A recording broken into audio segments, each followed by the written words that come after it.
start streaming. Okay. Let me make sure it comes up on the actual YouTube thing.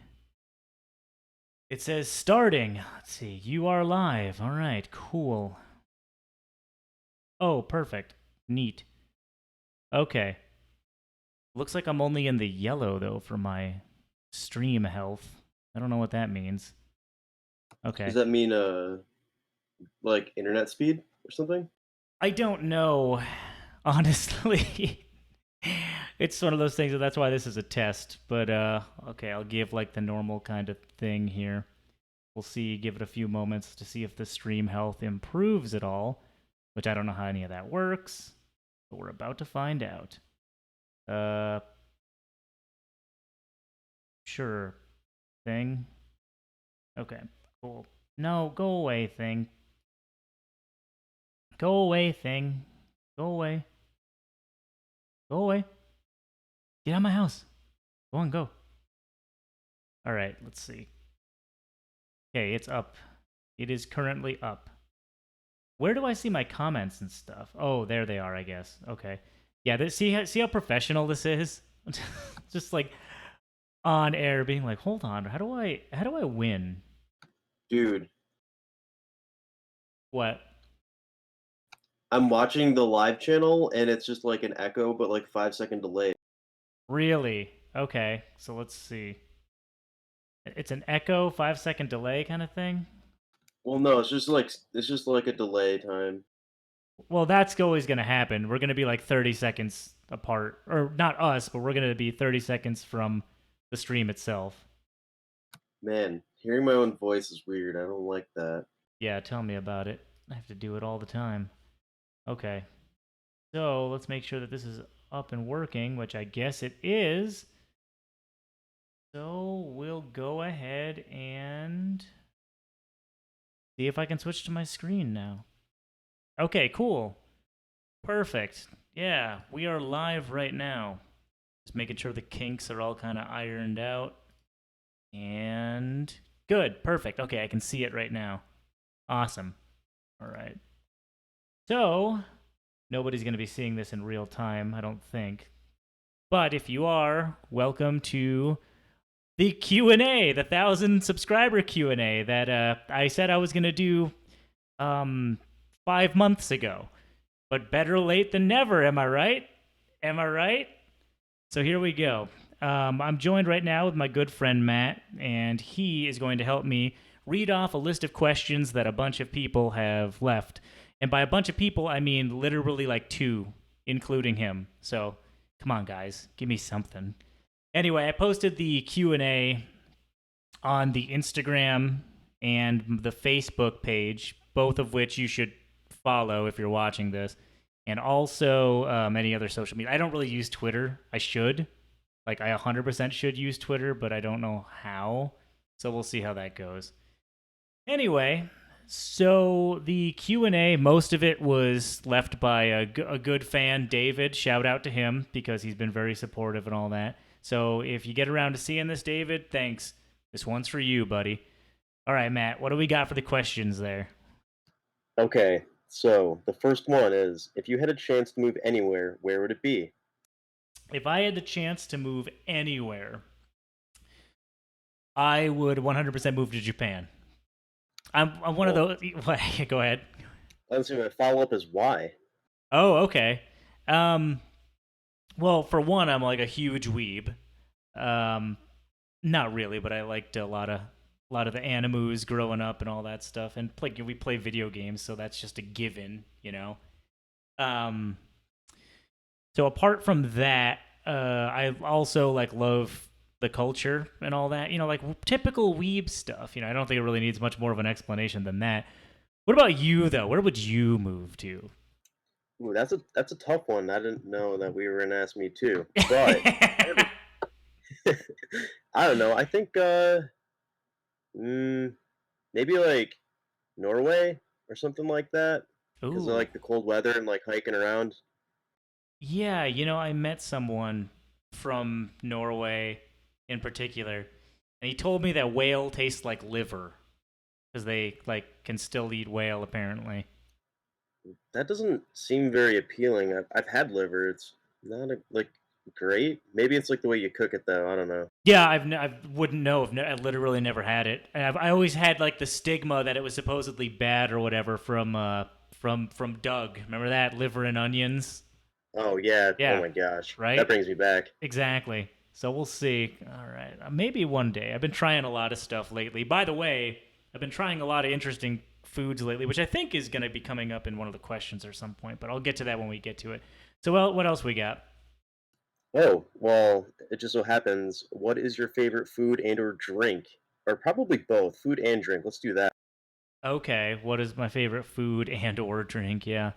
Uh, that is a tough one. I would say like if I had a actually this ties in directly to the first question because I am a sucker for ramen. I mean like the authentic like Japanese ramen. Like you go to the restaurants and all that stuff for and it's like super rich and salty and just oh my god. It's like I get the Naruto cakes in there.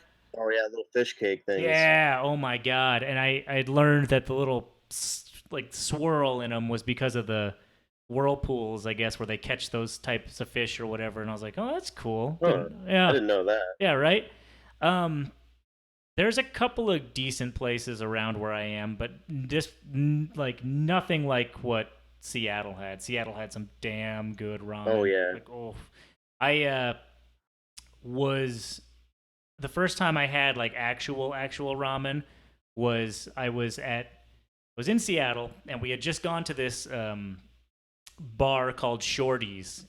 All right, I don't think I probably mentioned Shorty's at some point. Probably. I just remember what is it? The unicorn and the purple. We never went to the purple though. Right, I love Unicorn. That is like my favorite place ever. But what had happened was like we were at Shorty's, which is like a pinball bar kind of thing, and we had I was with Nika and Shears, and like they wanted food, so we left, and there was a Japanese place on the corner called Wan. If you're ever in Seattle, anyone, go to Wan. It's WANN, like Wan. It's like a nice little izakaya, and they got all kinds of like really good stuff and really decent prices too for Seattle.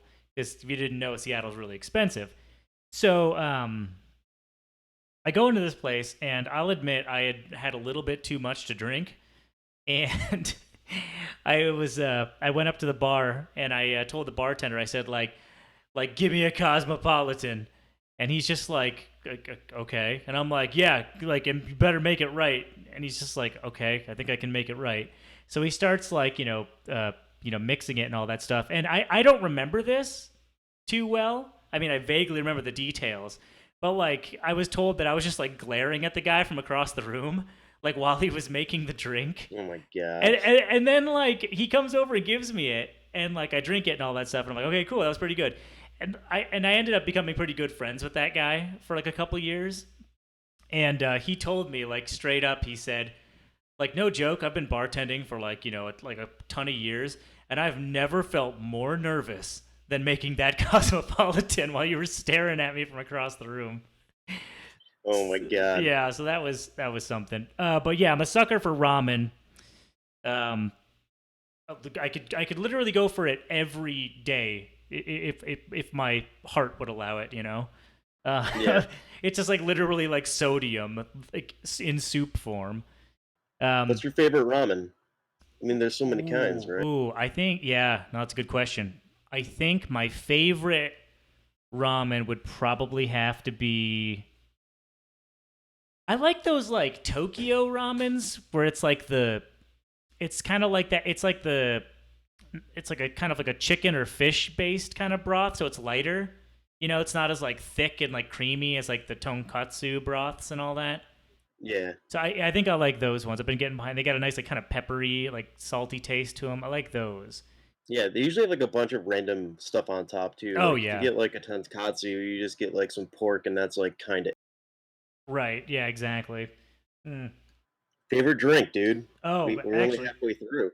just as I'm sipping on this drink I got right here, right now I am currently drinking a it's the Real Ale Commissar Imperial Stout. I guess Real Ale is a Texas company. Uh, so I guess there's a fact for you guys. Um, Never heard of it. yeah, right. Well, Texas is very big on their own local brands, I guess. Um, so let's see. My favorite drink would probably have to be something along the lines of probably. It's a tough question. It should be really stupidly easy to answer this, but it's a little bit complicated for me. I'm a little bit of a complicated guy. I'm sorry. Um, I would say grapefruit juice. Oh, I agree. Mm-hmm. That was going to be my favorite non-alcoholic drink. 100. Yeah. The What about alcoholic? I got to go for like a nice IPA. I know you hate them, I do hate but IPAs. the bitterness and like the floral taste, I don't know. It's good. Right. Well, I mean, I've been getting behind them a lot more lately, just because Texas has shit beers. Like they just. I mean, next thing you know, like there's going to be a riot outside kind of thing. But like, yeah, no, Texas doesn't have very good beers for me. They're all very light and kind of citrusy and refreshing and all that stuff, which is really good for the weather. But Yeah. I need something like rich and hearty. One of those things where it's like I need something that's like this dark. Like I'm holding it up to the screen if anybody can see that. It's like I want it to be blacker than my eyes. If anyone hasn't noticed, my eyes are like voids. So, um, yeah, so I don't really fit in much. But every time I see an IPA now, I'll get it just because it's the only beer that A has like flavor and like has an alcohol content. You know what I mean? Yeah. So I'm coming around on them. All right. So what They're else? good. Right. So what else we got?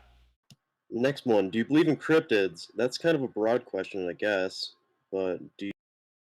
That is a very broad question, but I mean it's pretty straightforward. I think yeah. No, I would. I think that cryptids. I think it's there are so many real world examples of animals that were thought to be cryptids, but then were discovered and turns out that they actually are real. Like, the number one example that always comes to mind is the giant squid.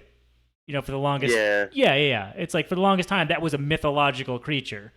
And then, up in like the 17 and 1800s, we had all kinds of written documentations of them. We've seen them. There was like drawings and sketches of their corpses, and there's even old photographs of their corpses and stuff. But it's even kind of like or the one clue about like the sperm whales having the suction cup like marks on their bodies. Yeah. Yeah, it's like so there was all that kind of stuff, and people would be like, oh, well, they're just like a myth kind of thing. Well, the next thing you know, we catch one on camera, and it's just like, oh, huh, there's that thing. Yeah. Real Right? freaky. Yeah. They're Yeah, pretty cool. yeah, and then like then same with like the colossal squid, which if anyone doesn't know, like the difference is just that apart from them being a different species, the difference is like the giant squids are basically like the lengthy ones. They're like the 20 something feet and up. And then like the colossal squids are like the fat chody boys. They're like they're like the little like they're the chonks. Like they're like 10 feet long or something, but they're like huge in like circumference. And it's like really Yeah. crazy to see them. Yeah, they're interesting looking. So that's one example. Then like we were talking about not too long ago, like the Tasmanian tiger. That was one too. Dude, they went on, what was it? I think last year they went on an expedition for like an area that someone said they saw one. And I think they had like not the best photos. It was like trail cam photos, but they did like an expedition out trying to search for them. I don't know if Yeah. they saw anything. Yeah, I mean, I have no. We Willem Dafoe killed the last one. Oh, yeah, you're right. Yeah. Never mind. You're All right. right. I mean, that's kind of how it goes, right? That was a good movie. That was a surprisingly decent movie. Yeah, I remember going into that. What was it called? Do you remember? I'm gonna have to look it up. I, I think it's I like yeah Hunter. Is it not the Hunter, right? It can't be that easy. yeah. I don't know. I just remember there was this movie where Willem Dafoe is like this expert kind of like wildlife tracker hunter type, and he gets like paid to go look for the Tasmanian tiger, which is the an exceedingly rare animal, an exceptionally rare animal over in Tasmania. And like in real life, like there's only like black and white photos of them. Basically, that's how like Yeah, elusive they've been, kind of thing. Like, and they're thought to be extinct, but they might not be. But so once again, it's like, oh, and they for a while they didn't people didn't think they existed and all that. Anyway, so they Willem Dafoe has to hunt down this creature, and it's an emotional trek. I would describe the movie as that. You know? I agree. Yeah. Yeah, it is actually called The Hunter, which Oh, seemed too good to be true for the name, but right. that's what it is. Of course. Gotcha. Okay, yeah, I'll have to watch that one again actually. Let's It see. is good. Yeah. So what is so yes, to finally put a a to end that question, answer that question. Um do I believe in cryptids? Yeah, because they 100% do exist. Do I believe in cryptids in the context of like Bigfoot and like the Loch Ness monster?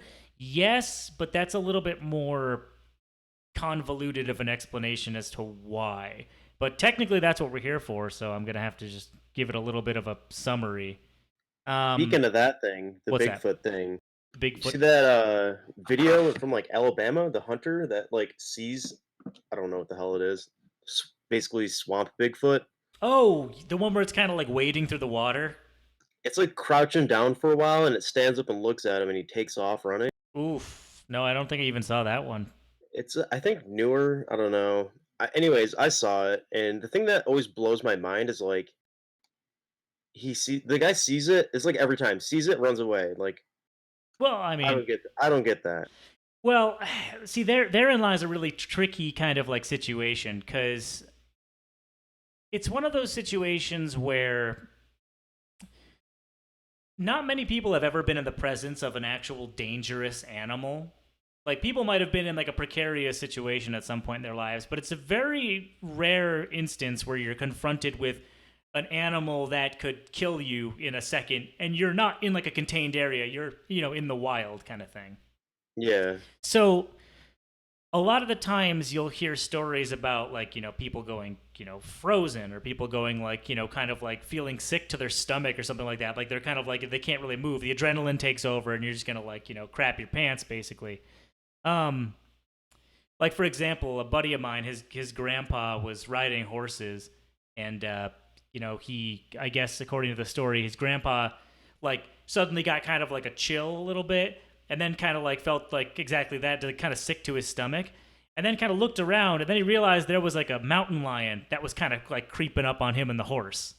Like he just happened to turn like, yeah. to turn around and be like, "What the?" Yeah.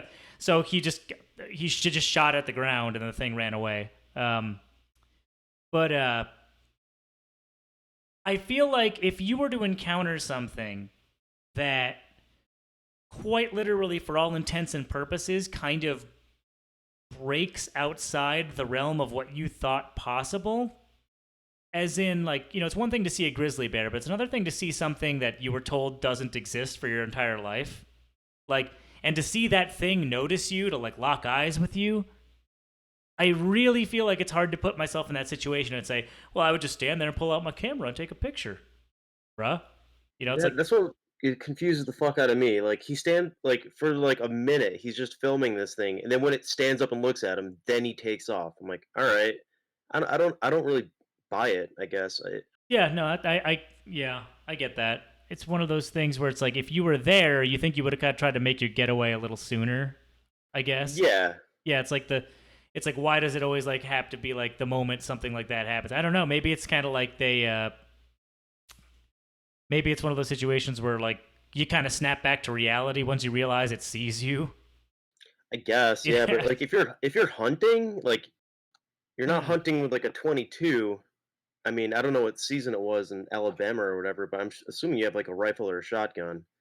Yeah. Well, there's another interesting thing that always happens with Bigfoot encounters. Um, hunters are obviously like one of the prime people who you'd probably expect to run into something like this.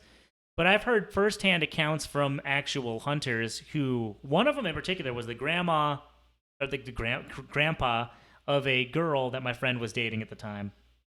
And when he found out that I was into spooky stuff, he like said, "Oh, tell your friend about my story." So she was like, "Oh, my grandpa like was hunting one time, and like he saw what he says like quote unquote was a werewolf."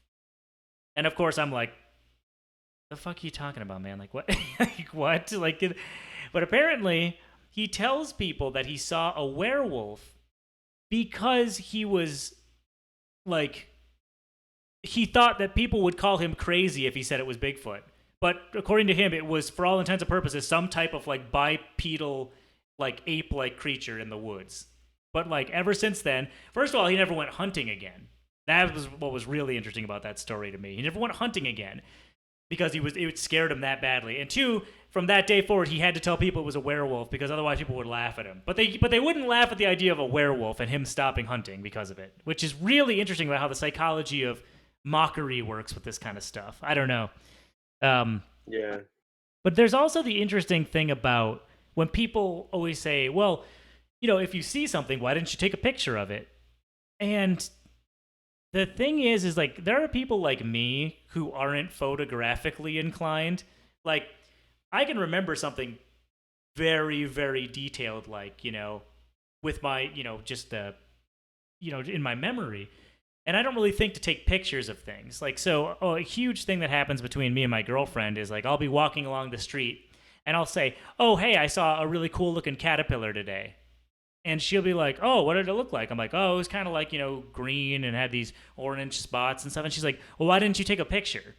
And I'm like, I didn't, why would I have done that? I didn't think that I will remember this moment, It's like, why would I think? So I feel like some people have that same kind of mentality. It's kind of like a subconscious thing. You're not like, I refuse to take pictures in my day to day, but it's more like, why would you do it? Yeah. I don't know. I feel like I'm just rambling at this point. Well, okay. So what's our next question? Next question. Do you have any siblings? Yes, I do. Actually, hold on. Go back to that, like the cryptids question. All right. Do you believe in cryptids? It's like, okay, good. I'm glad you asked. Because hold on. No, what I wanted to say also was it's interesting because when you get into cryptids like Bigfoot and all that stuff, it's really tough to say that it would be a naturally occurring like creature that just lives in the woods. Some theories and some ideas, some fringe theories, suggest that like for all intents and purposes, you could be dealing with something that's more paranormal than you'd think. Like perhaps maybe something kind of like extra dimensional or some kind of like spiritually charged thing like that. That's why it's tough to talk about cryptids in like a definitive sense because yes, a lot of them exist. People have said Bigfoot has existed forever. But then again, there's been stories of wild, like hairy, like ape-like creatures all over the world. So it's tough to say that like, oh, he stands out more than the rest of them. But it's one of those situations where I don't know, man. Like it's the same as ghosts. When someone says they see a ghost, like sometimes you can tell by the look on their face that they were damn sure that they saw a ghost, And then Yeah. I feel like cryptids are the same way. I feel like it's tough to. I believe that there's something going on more than we know. But is there such thing as a big ape that's living in the woods undetected? Not sure. Jury's still out on that one. You know? Yeah. Yeah. I just think there'd be evidence like, you know, trash kind of things left behind, some kind of scraps. Yeah, that's actually a big point that people like oftentimes bring up. The whole, is like, how come we haven't found a body yet? But, Yeah. but Seeing remains would be pretty simple to do. They well, don't live forever. right, but you'd think so. But the other issue is that like another issue that occurs with this kind of stuff is we're talking about what's been described as an intelligent being at this point. Not so much just like a monkey that's walking around the woods. Because most often than not, people describe it as being, like when you see a gorilla, the first thing that comes to mind for most people, well, I would hope. I mean, I can only speak for myself and people I know, but it's one of those things where you're not necessarily like, oh, look at that dumb monkey. When you look in its eyes, you're like, oh, there's clearly nothing going on there.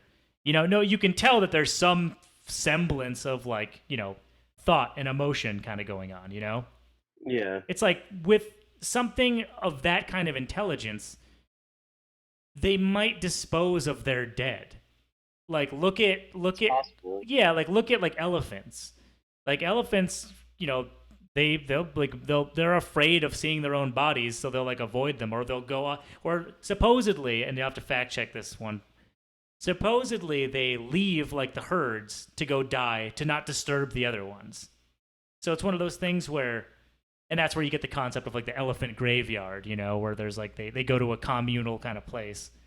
Um, but like, if that were the same kind of thing with an intelligent creature like that, I don't see why Bigfoot wouldn't be something similar. Maybe they bury their dead. Maybe they eat their dead. You know what I mean? Who knows? It's. I'm not saying that they definitively exist. I'm just saying that those are the arguments that I've heard. You know what I mean? Yeah, yeah. No, I get it. You I know. I mean, Neanderthals, they buried their dead, but they're pretty related to us. I'm not saying that's what it is because there's no fucking like I don't get how something that lived in Alabama could be covered in fur and be okay with it. Like as it if you're a human. Yeah, yeah. Geez, man. Like it's been like up like 100 plus this whole week just here. Like actually the whole past. Yeah, Yeah, it's all like, and then even just with hair my length, like which is like I'm growing it back out to like my long like hair. It's like I'm just like dying when I go outside. I'm like it's just too fucking hot. It's yeah. just like It's like 90 something here like every day. My hair's long as shit now. You probably haven't seen it in a while, but I saw a few photos. Yeah, I yeah, remember. it's real long. It's Yeah, real hot. it's real hot. Yeah, It's I awful. looked at the temperature like this past like week, and it was like 104 most days. I'm like, mm. Yeah, like how does a human covered in fur perspire and like not live in the water basically 24/7? Like I don't get Yeah, if you're some kind of hairy ape monster that lives in Alabama, like I would be living in the swamp. Like obviously you live in the swamp, but I'd be like in the water the whole time. right. Oh Be my way too god, much. Andy, my friend, a good friend of mine from back in Seattle's in the chat. He says he's asking you. You think Bigfoot would litter? Shame. I know, Yeah, dude. just I think he's an LNT kind of guy, you know, like leave no trace, right. obviously, because they never found anything from him. Exactly. But I mean, it is really interesting when you get into that conversation, though, because you have to look at the context of. You have to also look at the context of like how much wilderness there actually is out there. You know, like Yeah, it's true. I mean, for you went. Remember when you went camping a couple years ago, out in like the Adirondacks, and Yeah, like, that was nowhere land for it, real, nowhere and land. that was just in our backyard. You know, it, Yeah, that was crazy. I mean, like, if I were to any of us were to get hurt, I mean, us as in like me and Ian, if we any of us were to get hurt, like it's a helicopter ride. There's no way you can just like hop on a truck and get there, right. to get to the hospital. Oh yeah, no, yeah. It's like, and that's what I was hearing. I was hearing things like, a lot of these stories come from places that are literally like, the middle of flipping nowhere. Like, a lot of those Bigfoot sightings, out in like Washington and stuff. I went to a place, I don't even remember the name of it at this point. A buddy of mine took me out there who was like a ghost hunter, and he took me out to there was a spot in Washington. I can't remember the name of it, but there was an infamous train wreck that occurred there. Like, actually, it wasn't even a train wreck. It was there was a train that got stuck on the side of a mountain, and an avalanche took it out, and like literally everybody died, but in like the most horrific way possible, because apparently people who were like closer to the engine, like I guess all like the steam and like the coals and stuff literally spilled into like the compartments and just like completely cooked, like, Baked them. oh yeah, it was ridiculous to hear how like frightening that was. I was like, Jesus. Anyway, so I go out there, and coincidentally, we're near like a popular kind of Bigfoot sighting area. But if you had seen this area, we are in the middle of nowhere. Like nothing nearby except for a highway, like 20 miles like from us, kind of thing. And you're like, damn. And this is like a relatively like close to civilization type of place. I can't even imagine like being hundreds of miles away from civilization, like and seeing something that you can't explain. That'd be creepy.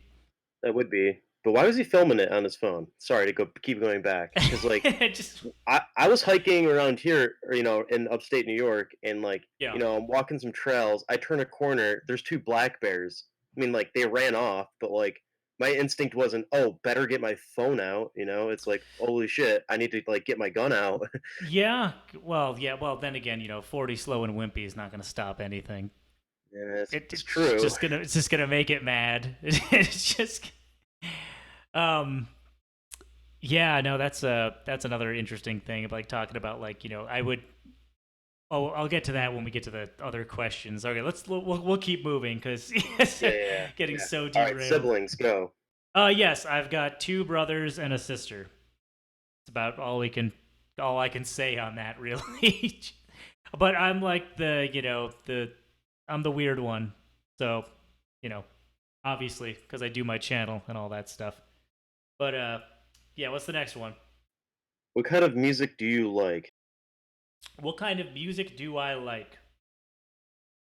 My favorite genre of music is ambient, um, which is a really tough sell for a lot of people.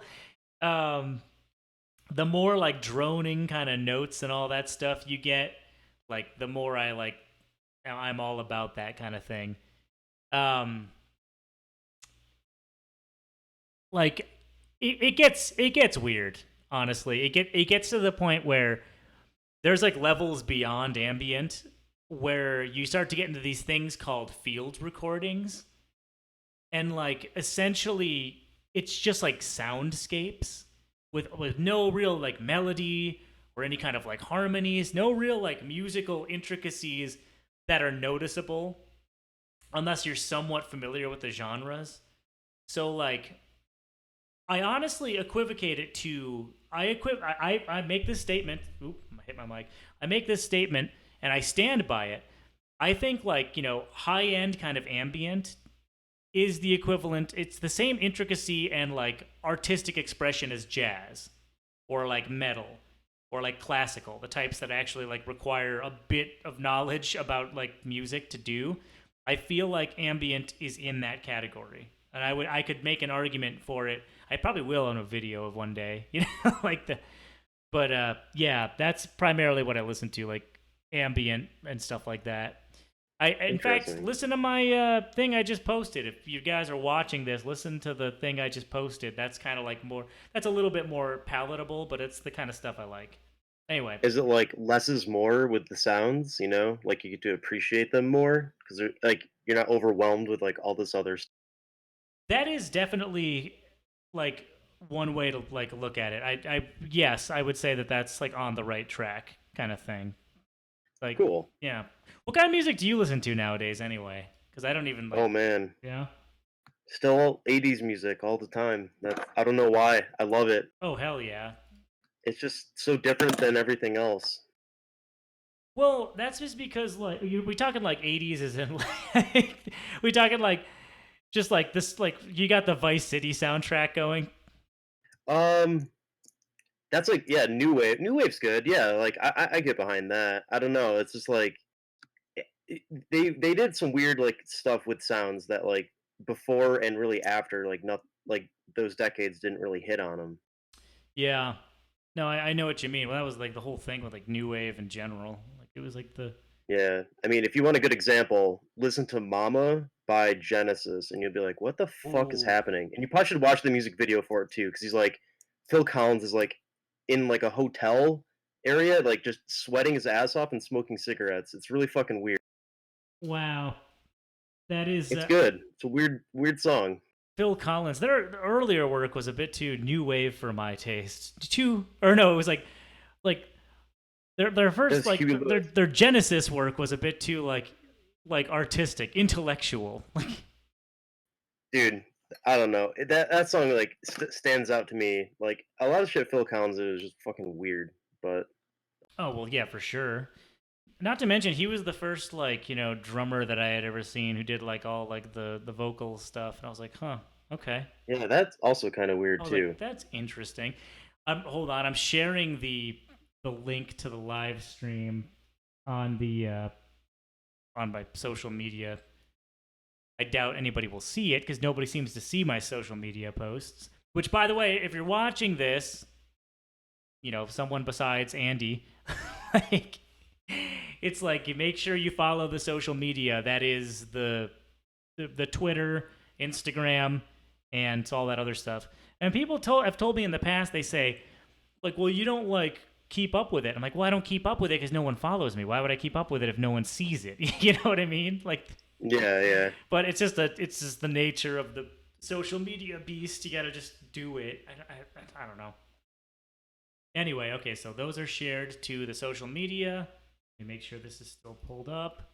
Cool. What's the next question? What state are you from? I am technically from Texas.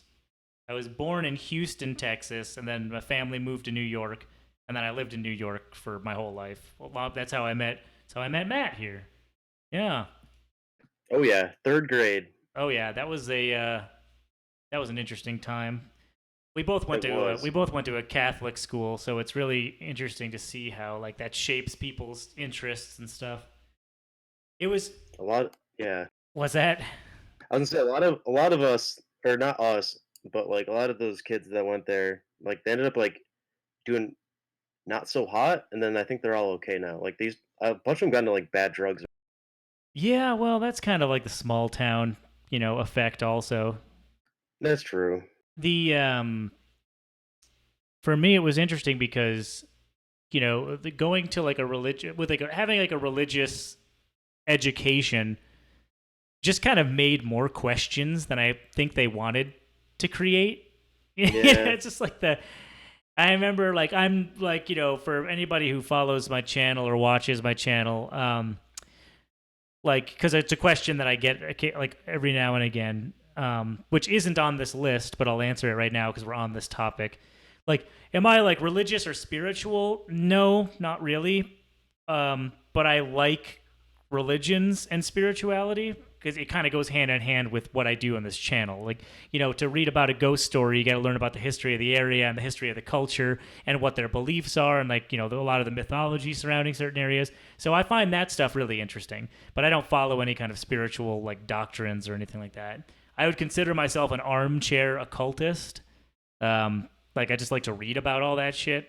I don't practice any of it. I used to do a little bit of it, but I mean it's a lot of work. I've got an altar set up for the longest time. I don't have it here now because I just moved into a new spot, but a lot of the backgrounds for that I used in Insomnia season 2 were part of like my altar that I like had set up. So I had all the cool like candles and the the white woman statue, I remember that. Our Lady of Death, Santa Muerte. But anyway, um, yeah. What was the question? Just what state you're from? Yeah, but that's about that. Then, like, lived in Seattle for the last like 8 years, and like that was fun. I miss it. I'm not gonna lie. It had a lot of charm. It was scenically like just gorgeous, great for outdoor stuff. But it sucked because the weather just it rains all the goddamn time. So that was that. Uh, yeah. What's the next question? Do you have any type of collections? Um, do I have any type of collections? I mean, I used to collect Gundam like model action figure kits. That was cool. Dude, you had what is it? Resident Evil stuff too, if I remember correctly. Yeah, I've got like a small collection of like action figures that I had from that I picked up over the years back home. Like the type where like you're like, bro, you don't play with those, man. Those are like collector's items. Like I can think of I had a I had a Mr. X action figure from like the Resident Evil 2 like action figures they released forever ago, which is funny because I'm like, oh shit, is that worth money now? I doubt it because like the remake just came out. But like I was like, oh, I wonder if that'd be worth anything. I've got some obscure ones too. I've got the action figures, the entire release of the House of the Dead 2 action figures. Oh, I remember those. Yeah. Yeah. Actually, House of the Dead 2 is you had like that. Well, what's that? I was you had Spawn stuff too. If I also Yeah, oh yeah, remember. I had that like one. It was like a collector's edition Spawn statue, and then I had the again one of those collector's editions of what was his name? The gorilla. what was his name? Oh shit. Cygor, like Cygor Yeah, yeah. or something like that. Dude, I remember the Spawn neck. The that it was like more like a statue. Didn't he have like Mhm. metal chains or something on Yeah, him? yeah, Or am I not thinking no, that correctly? was it. Yeah, he had the chains that like could wrap around like the arms and stuff like that, and like the painting like detail on it was just so cool. Like It was good. the cape like looked like fabric almost. I'm like, what the like? How do you do that? You know, how do you texture something like that? Yeah. So that was. You also had some Primal Rage stuff back in the day. Oh yeah, I still do actually.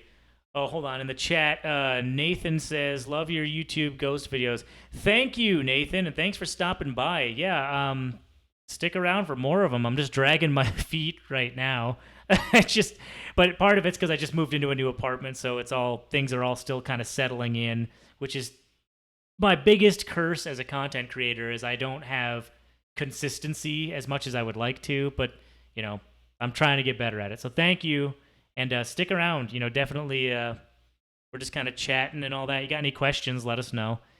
Um, okay, what were we talking? Oh yeah, Primal Rage. So, like this is what I'm. It's like this is supposed to be like a Q&A, like addressing like actual questions pertinent to the channel. It's like, no, let me tell you about my toys from back home. Okay, like um so what happened was the I had well you had the Primal Rage ones too. I think you had the better ones. You had the big ones. No, I had a yeah. I'd like a was it is it not it's not Sauron. Is it the yellow dinosaur one? Sauron was the yellow one. And Yeah, then I had that. yeah, and then Diablo is the red one. Yup. You had I remember you had a Vertigo one that like Yes. squirted water, and Yeah, I was like, man, that's badass. that Vertigo is still on my bathroom like still on the top of the toilet at my like childhood home. It's still there. Like That's fucking hilarious. like every time I go back, I like make sure it's still there, and if it's not, I'm like, Ma, like, Where is it? it's like, Ma, where is it? She's like, what? I'm like, where is it?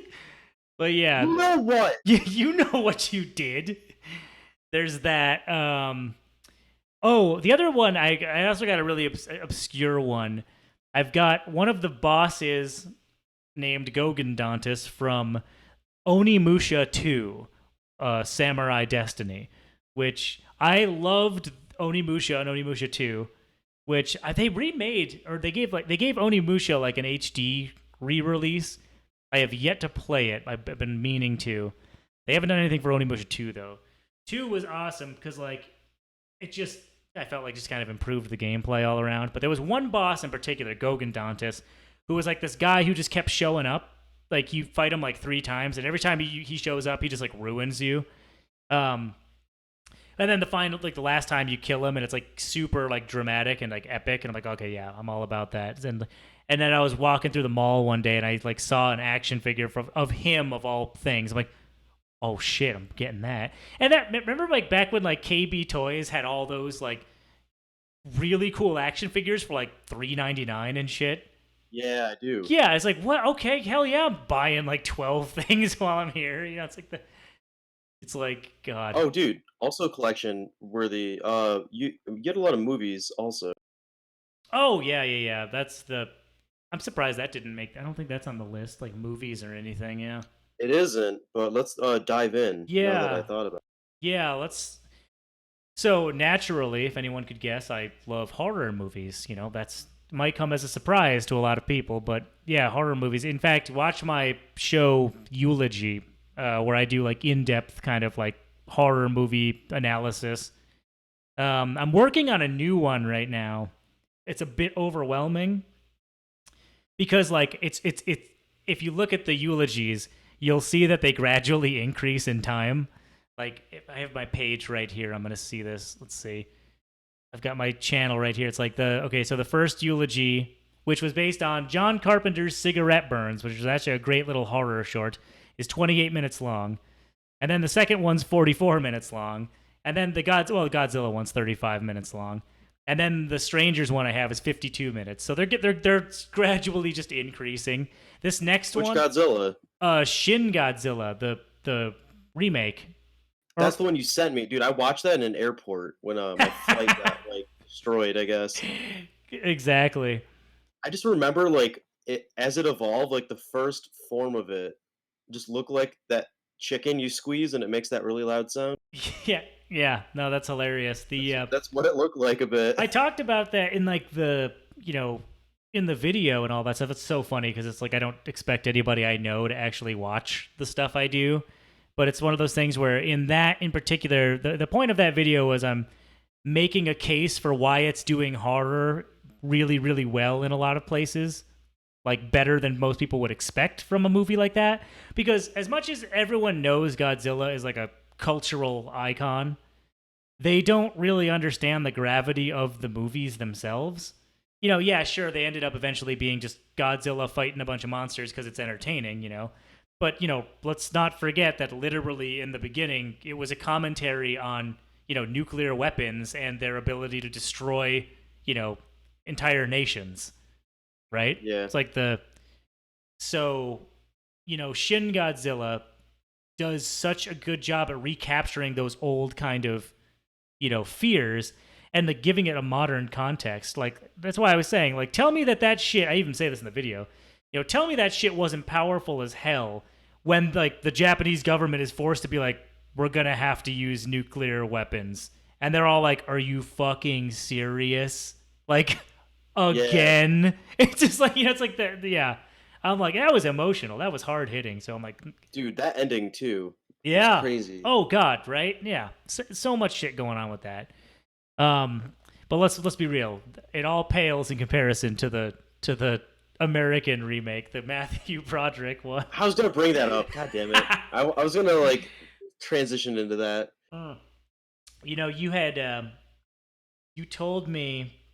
I remember back in All Saints Academy, we were in like one of these classes doing something, and I mentioned Matthew Broderick because I had just seen some movie with him, and actually, no, it's probably a little bit after, like a little bit after All Saints. I don't know. Point is, we were young still, and I said like, "Oh yeah, like Matthew Broderick," and you're like, "I hate him," and I'm just like, What are you talking about?" You're just like, "He killed Godzilla," He did. and I was like, "Okay, fair enough." So like 10 years later, I'm in a film history class, and like we're watching like movies and all that stuff. And one of the movies we have to watch is Ferris Bueller's Day Off. And I'm just like, and as the teacher's about to put it in, I'm like, oh God, I hate Matthew Broderick. And literally, like the class, there was probably like 15, 20 other students. They're like, oh, what the hell, man? Oh, dude, come on. He's like one of the greatest actors ever. Oh man, Ferris Bueller is such a great movie. And but you know, it's a great movie, sure. But like you know, everyone was losing their shit. And the teacher's just like, whoa, whoa, whoa, whoa, guys, like, let's hear him out. He probably has a reason for this. He's like, okay, Adrian, why do you hate Matthew Broderick? And I just look at him deadpan, and I'm like, he killed Godzilla. And like, literally, the teacher just like kind of stares off for a second, and he's just like, huh. Yeah, I guess he did sign the paycheck on that one. And I'm like, yeah, see? Like there Yeah, you he go. did. Yeah. He killed it. Yeah. It's like so yeah, that was random bit of trivia for you. Anyway, so yeah, horror movies always good. Although the genre just sucks nowadays. Like the genre just. What's your favorite horror movie? My favorite horror movie, and I wish my other friend was in here because he has just as much of a tangent on it as I do. My favorite horror movie is the 1991 Jacob's Ladder. That movie's fucked up. That movie's so good. It's just like it's just, oh man, it does so many things right. And the best part about it is like it's not a horror movie. It's not labeled a horror movie. It's a psychological thriller, but it does horror better than most movies within the past like 20 goddamn years.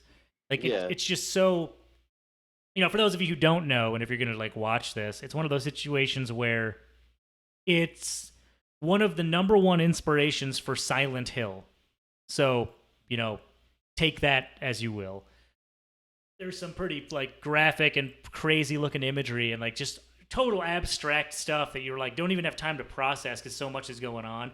And it's Dude, the house party. The house party. oh yeah, yeah, exactly. It's just like, you know, I've heard somebody explain to me that they were like that does such a good job at capturing like social anxiety, like in that scene And I was like, oh, huh, I never looked at it that way.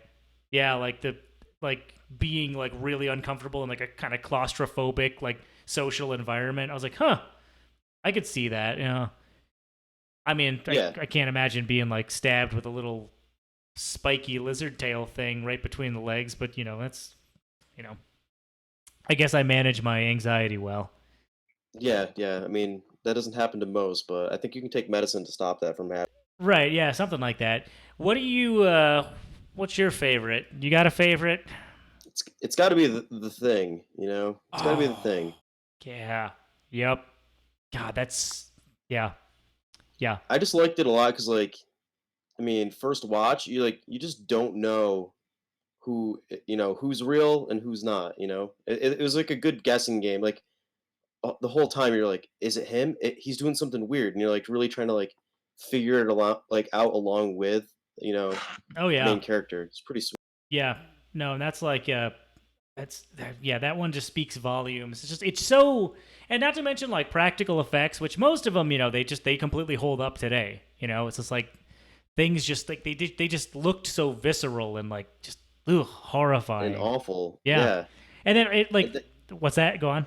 I was gonna say the second one or like the prequel they made, they did practical effects for everything, and then like whoever decided that was a bad idea was like, no, we're gonna redo this with CGI, and like fucked it all up. Oh yeah, like yeah, no, I watched a thing on that a while back where it was like yeah, they apparently shot it originally with uh practical effects, but then the production company or whatever didn't like it because they said it looked too fake or something, so they like redid it digitally, or no, they added digital effects over the practical effects or something like that. Yeah, it looked really bad. Yeah, but then they just I apparently and I could be wrong, but I think they took it a step further and they scrapped that cut altogether and they just completely did CGI instead. Something like Doesn't that. surprise me. Yeah. That movie was bad. Yeah. So I was like, okay, that's bullshit. So, you know. Did I tell you? Oh, I did tell you. I watched Brightburn. Like, it's basically like if Superman was an evil 12-year-old horror movie.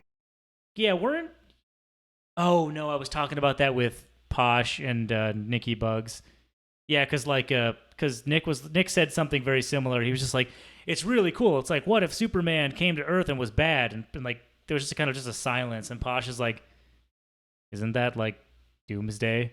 And like, and like Nick's just like, no, that's entirely different because blah blah blah blah blah blah. It's like okay, yeah, but I mean, just come on. It basically is. Yeah, it's like Dude, I don't DC, so you know. But, me either. But I will say this: there's an Amazon show called The Boys, and their version of Superman is like the most awesome evil version of Superman, and it's like super graphic. It's like, what happens if Superman actually like looked at someone with his laser vision like a human? Like, what happens like to oh, that? that would be pretty bad. Like slicing people up with laser eyes and stuff. It's pretty crazy. Oof, oof. Okay, You should watch it, Adrian. You'd actually really like it. it's what I keep hearing. My biggest problem with TV shows though are like I just don't have the time. Yeah, I get it. Like I did like one or two episodes a night, and like there's Yeah, only like 8 episodes or something. It's pretty short, but it's yeah. really good. Also, it's just kind of a hard sell. I mean, because it's like you know with you know if actually I guess I can't even say that anymore because now the girlfriend wants to watch the Marvel movies like after there's like 20 of them now. Oh, you Like got a lot of work to do. Yeah, that sucks. oh my god, and like Nick was sending me like these you know compiled lists of ones you can skip and ones you can watch, and I'm like nope nope nope. You got to do it the right way. We're gonna Gotta do start. 'em You all. got to start at the beginning with like Iron Man 1 basically, you know, like and just go from there. Yeah, you Like do actually. yeah, you got to start with like Iron Man and then like That movie was forever ago. that I think I think we were still in high school. I honestly think we were still in high school when Iron Man came out. Yeah, it might be true. I'm Yeah. looking it up now. Yeah, I legitimately think that might be a thing. So, 2008. We just like graduated high school. That's crazy. yeah. That's yeah, so many movies. Oh, you know what And I'm thinking I got 20 to go. what's that? So then you only have like 20 to go. Yeah, right. Oh my god. Not to mention like the ones that are just so forgettable. Like the one that I always forget happened was Thor: The Dark World. Oh yeah, yeah, that's the one with like the elves. Yeah. And I'm like, what the I'm like I'm like I don't remember anything about it. That was the one where like Loki started to become like, likable and then he stole the show in the Avengers kind of thing. So it's like the Yeah, yeah. yeah. Um yeah, there's so many of them. I'm just like I don't even know. But yeah, there's so many compiled lists because now there's lists that show you which ones you need to watch out of like chronological order, so like the story makes more sense.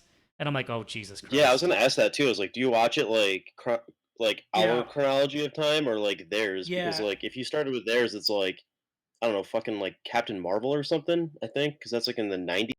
yeah. I don't even know how that works, but apparently we're supposed to skip Captain Marvel. That was one of the ones we got to skip. And a Now you gotta watch. That one was good. I would watch that one. was it?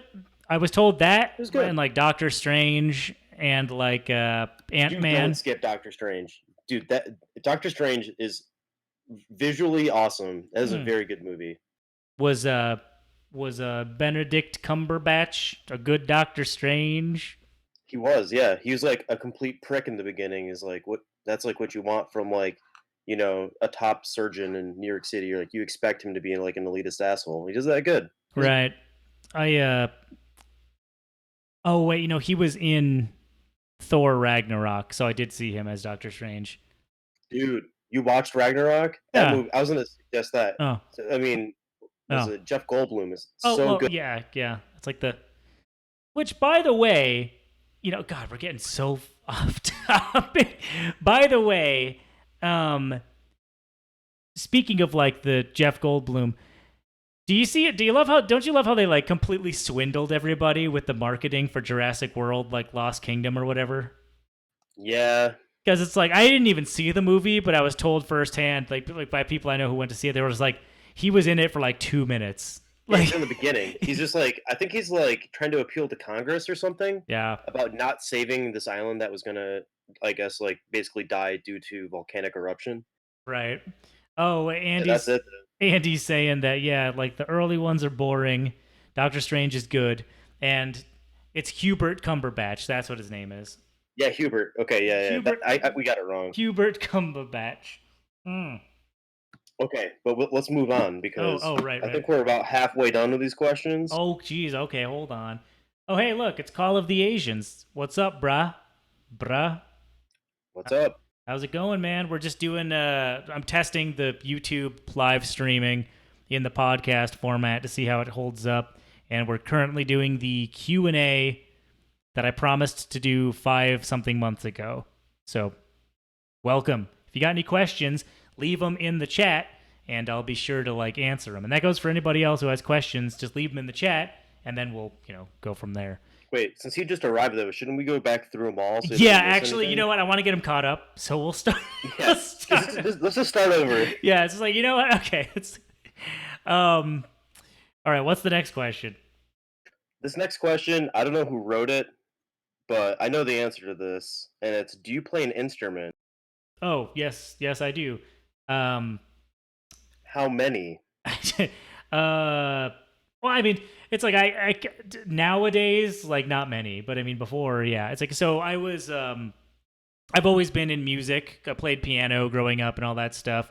So if anyone doesn't know, I do all the music for Insomnia, and I do all the music for all of my projects, and I've done a lot of music for like friends' projects and stuff. In fact, the thing I posted today I had done for a buddy of mine's VR project, which is still on Steam if you ever feel inclined to go see it. It's pretty cool, especially for like a first attempt on his part, which was pretty neat.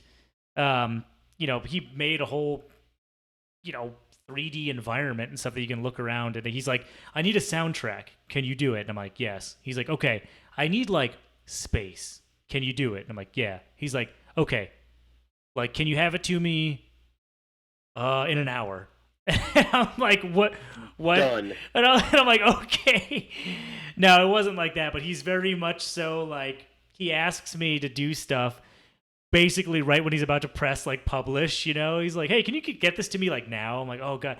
And I'll admit, because I have to start selling myself a bit more, because like I'm too insecure to say I'm good at stuff, but it's like I am really good at being like a quick turnaround. Like, okay, yeah, I can do it like that day kind of thing.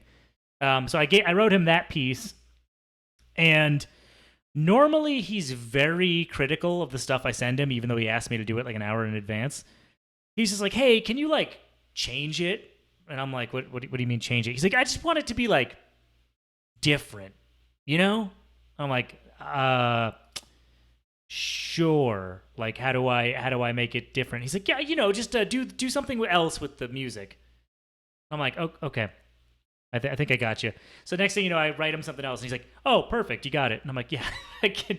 We have that kind of business relationship now. Interesting. Yeah, it's like Was it just no sound at all? Because that's like yeah, missing space. right, exactly. Oh, yeah, that's weird. Like, but yeah, no, I do all the music and stuff.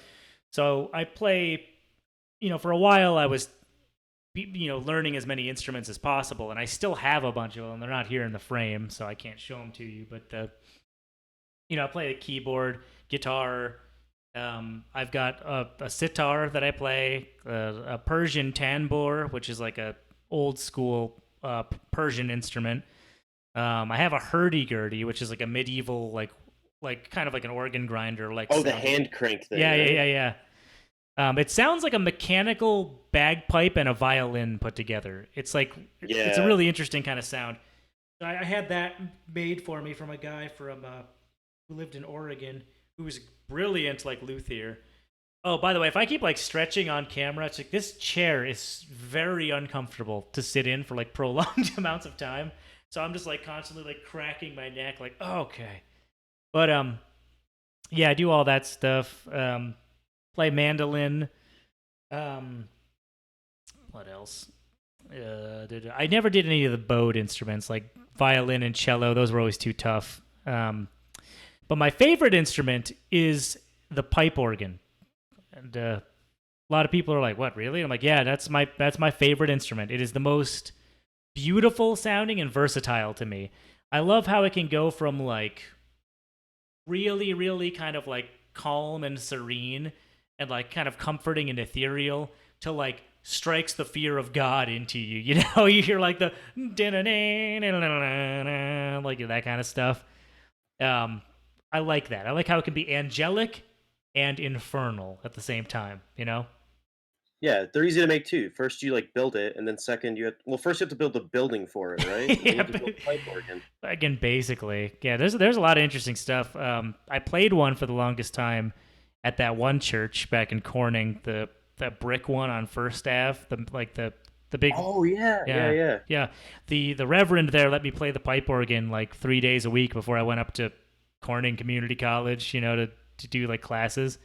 But it was really cool. Like, man, it was just awesome to be able to hear that thing in real life. So yeah.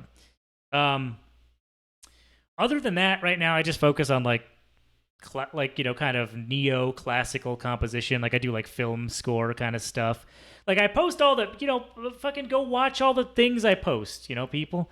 I put all the thumbnails that say the music of Insomnia. That those are from the episodes. You probably didn't hear them because the point is to blend them into the episode. But that's all from the stuff, and that's like all stuff that I wrote for each thing.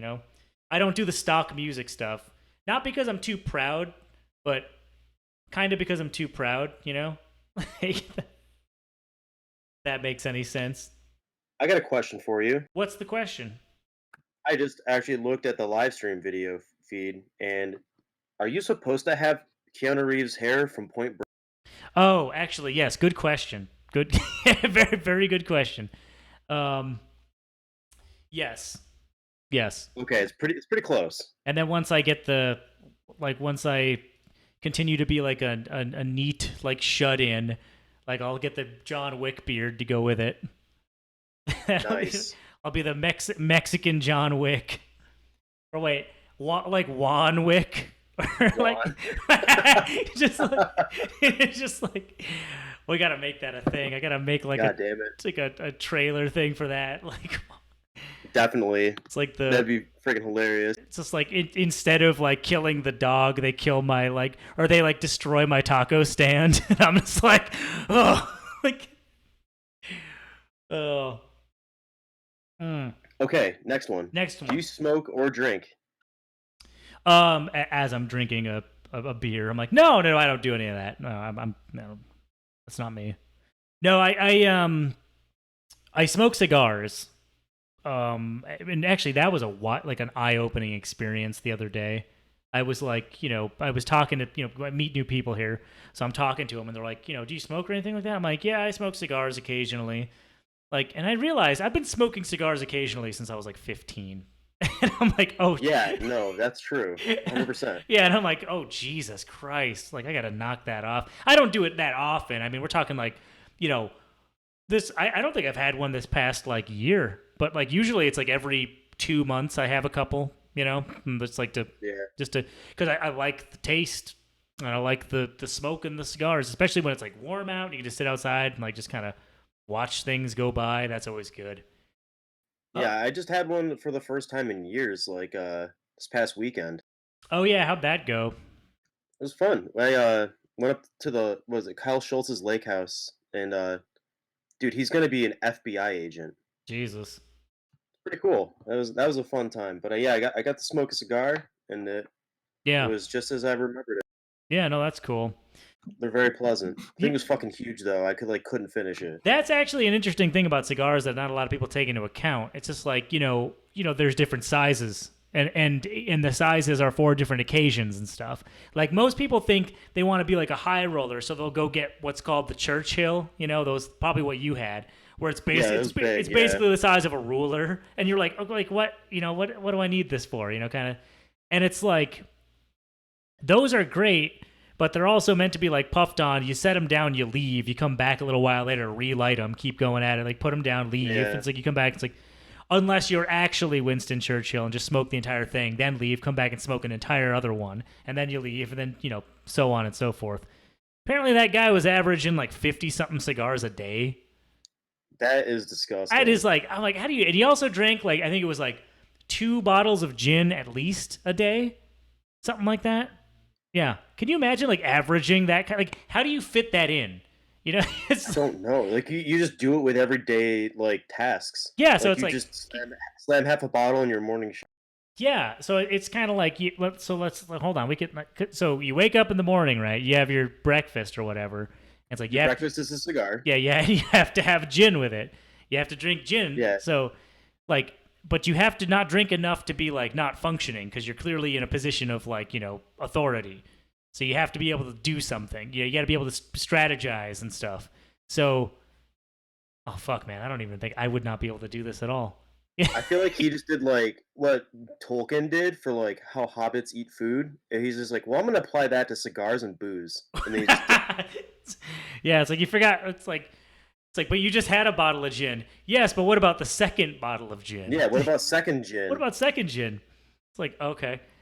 Yeah, like he just has to smoke a cigar all the time. Like his 11sies meal is like like 2 cigars and like ew 3 more. God, yeah. Oh, there's the age-old debate, like gin martini versus vodka martini.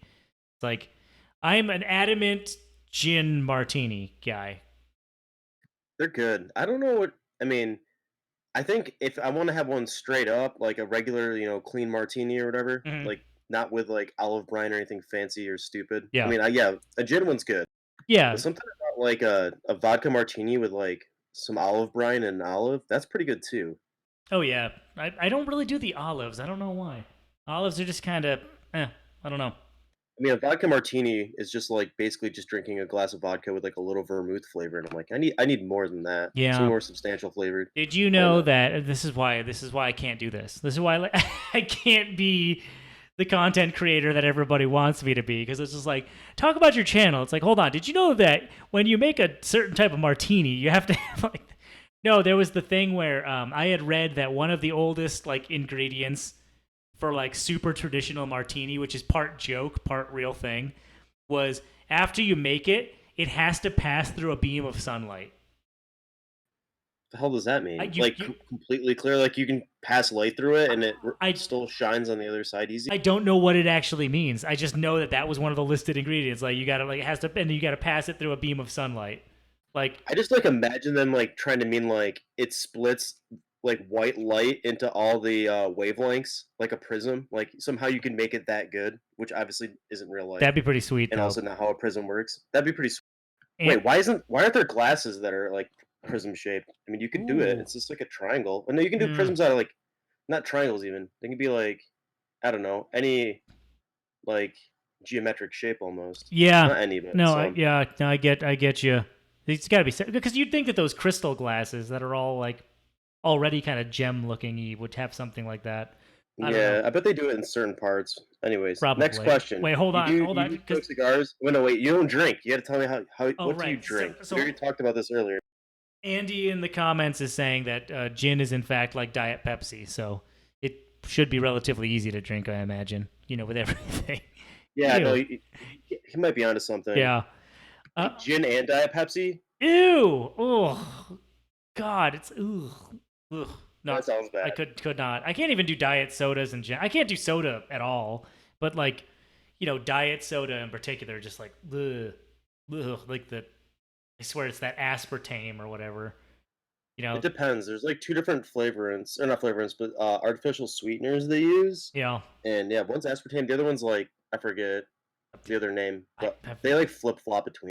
I have no idea. I just know that it always gave me a headache, and no one believed me until like some major publication comes out and says, "Turns out these artificial sweeteners can cause headaches," and people. I'm like,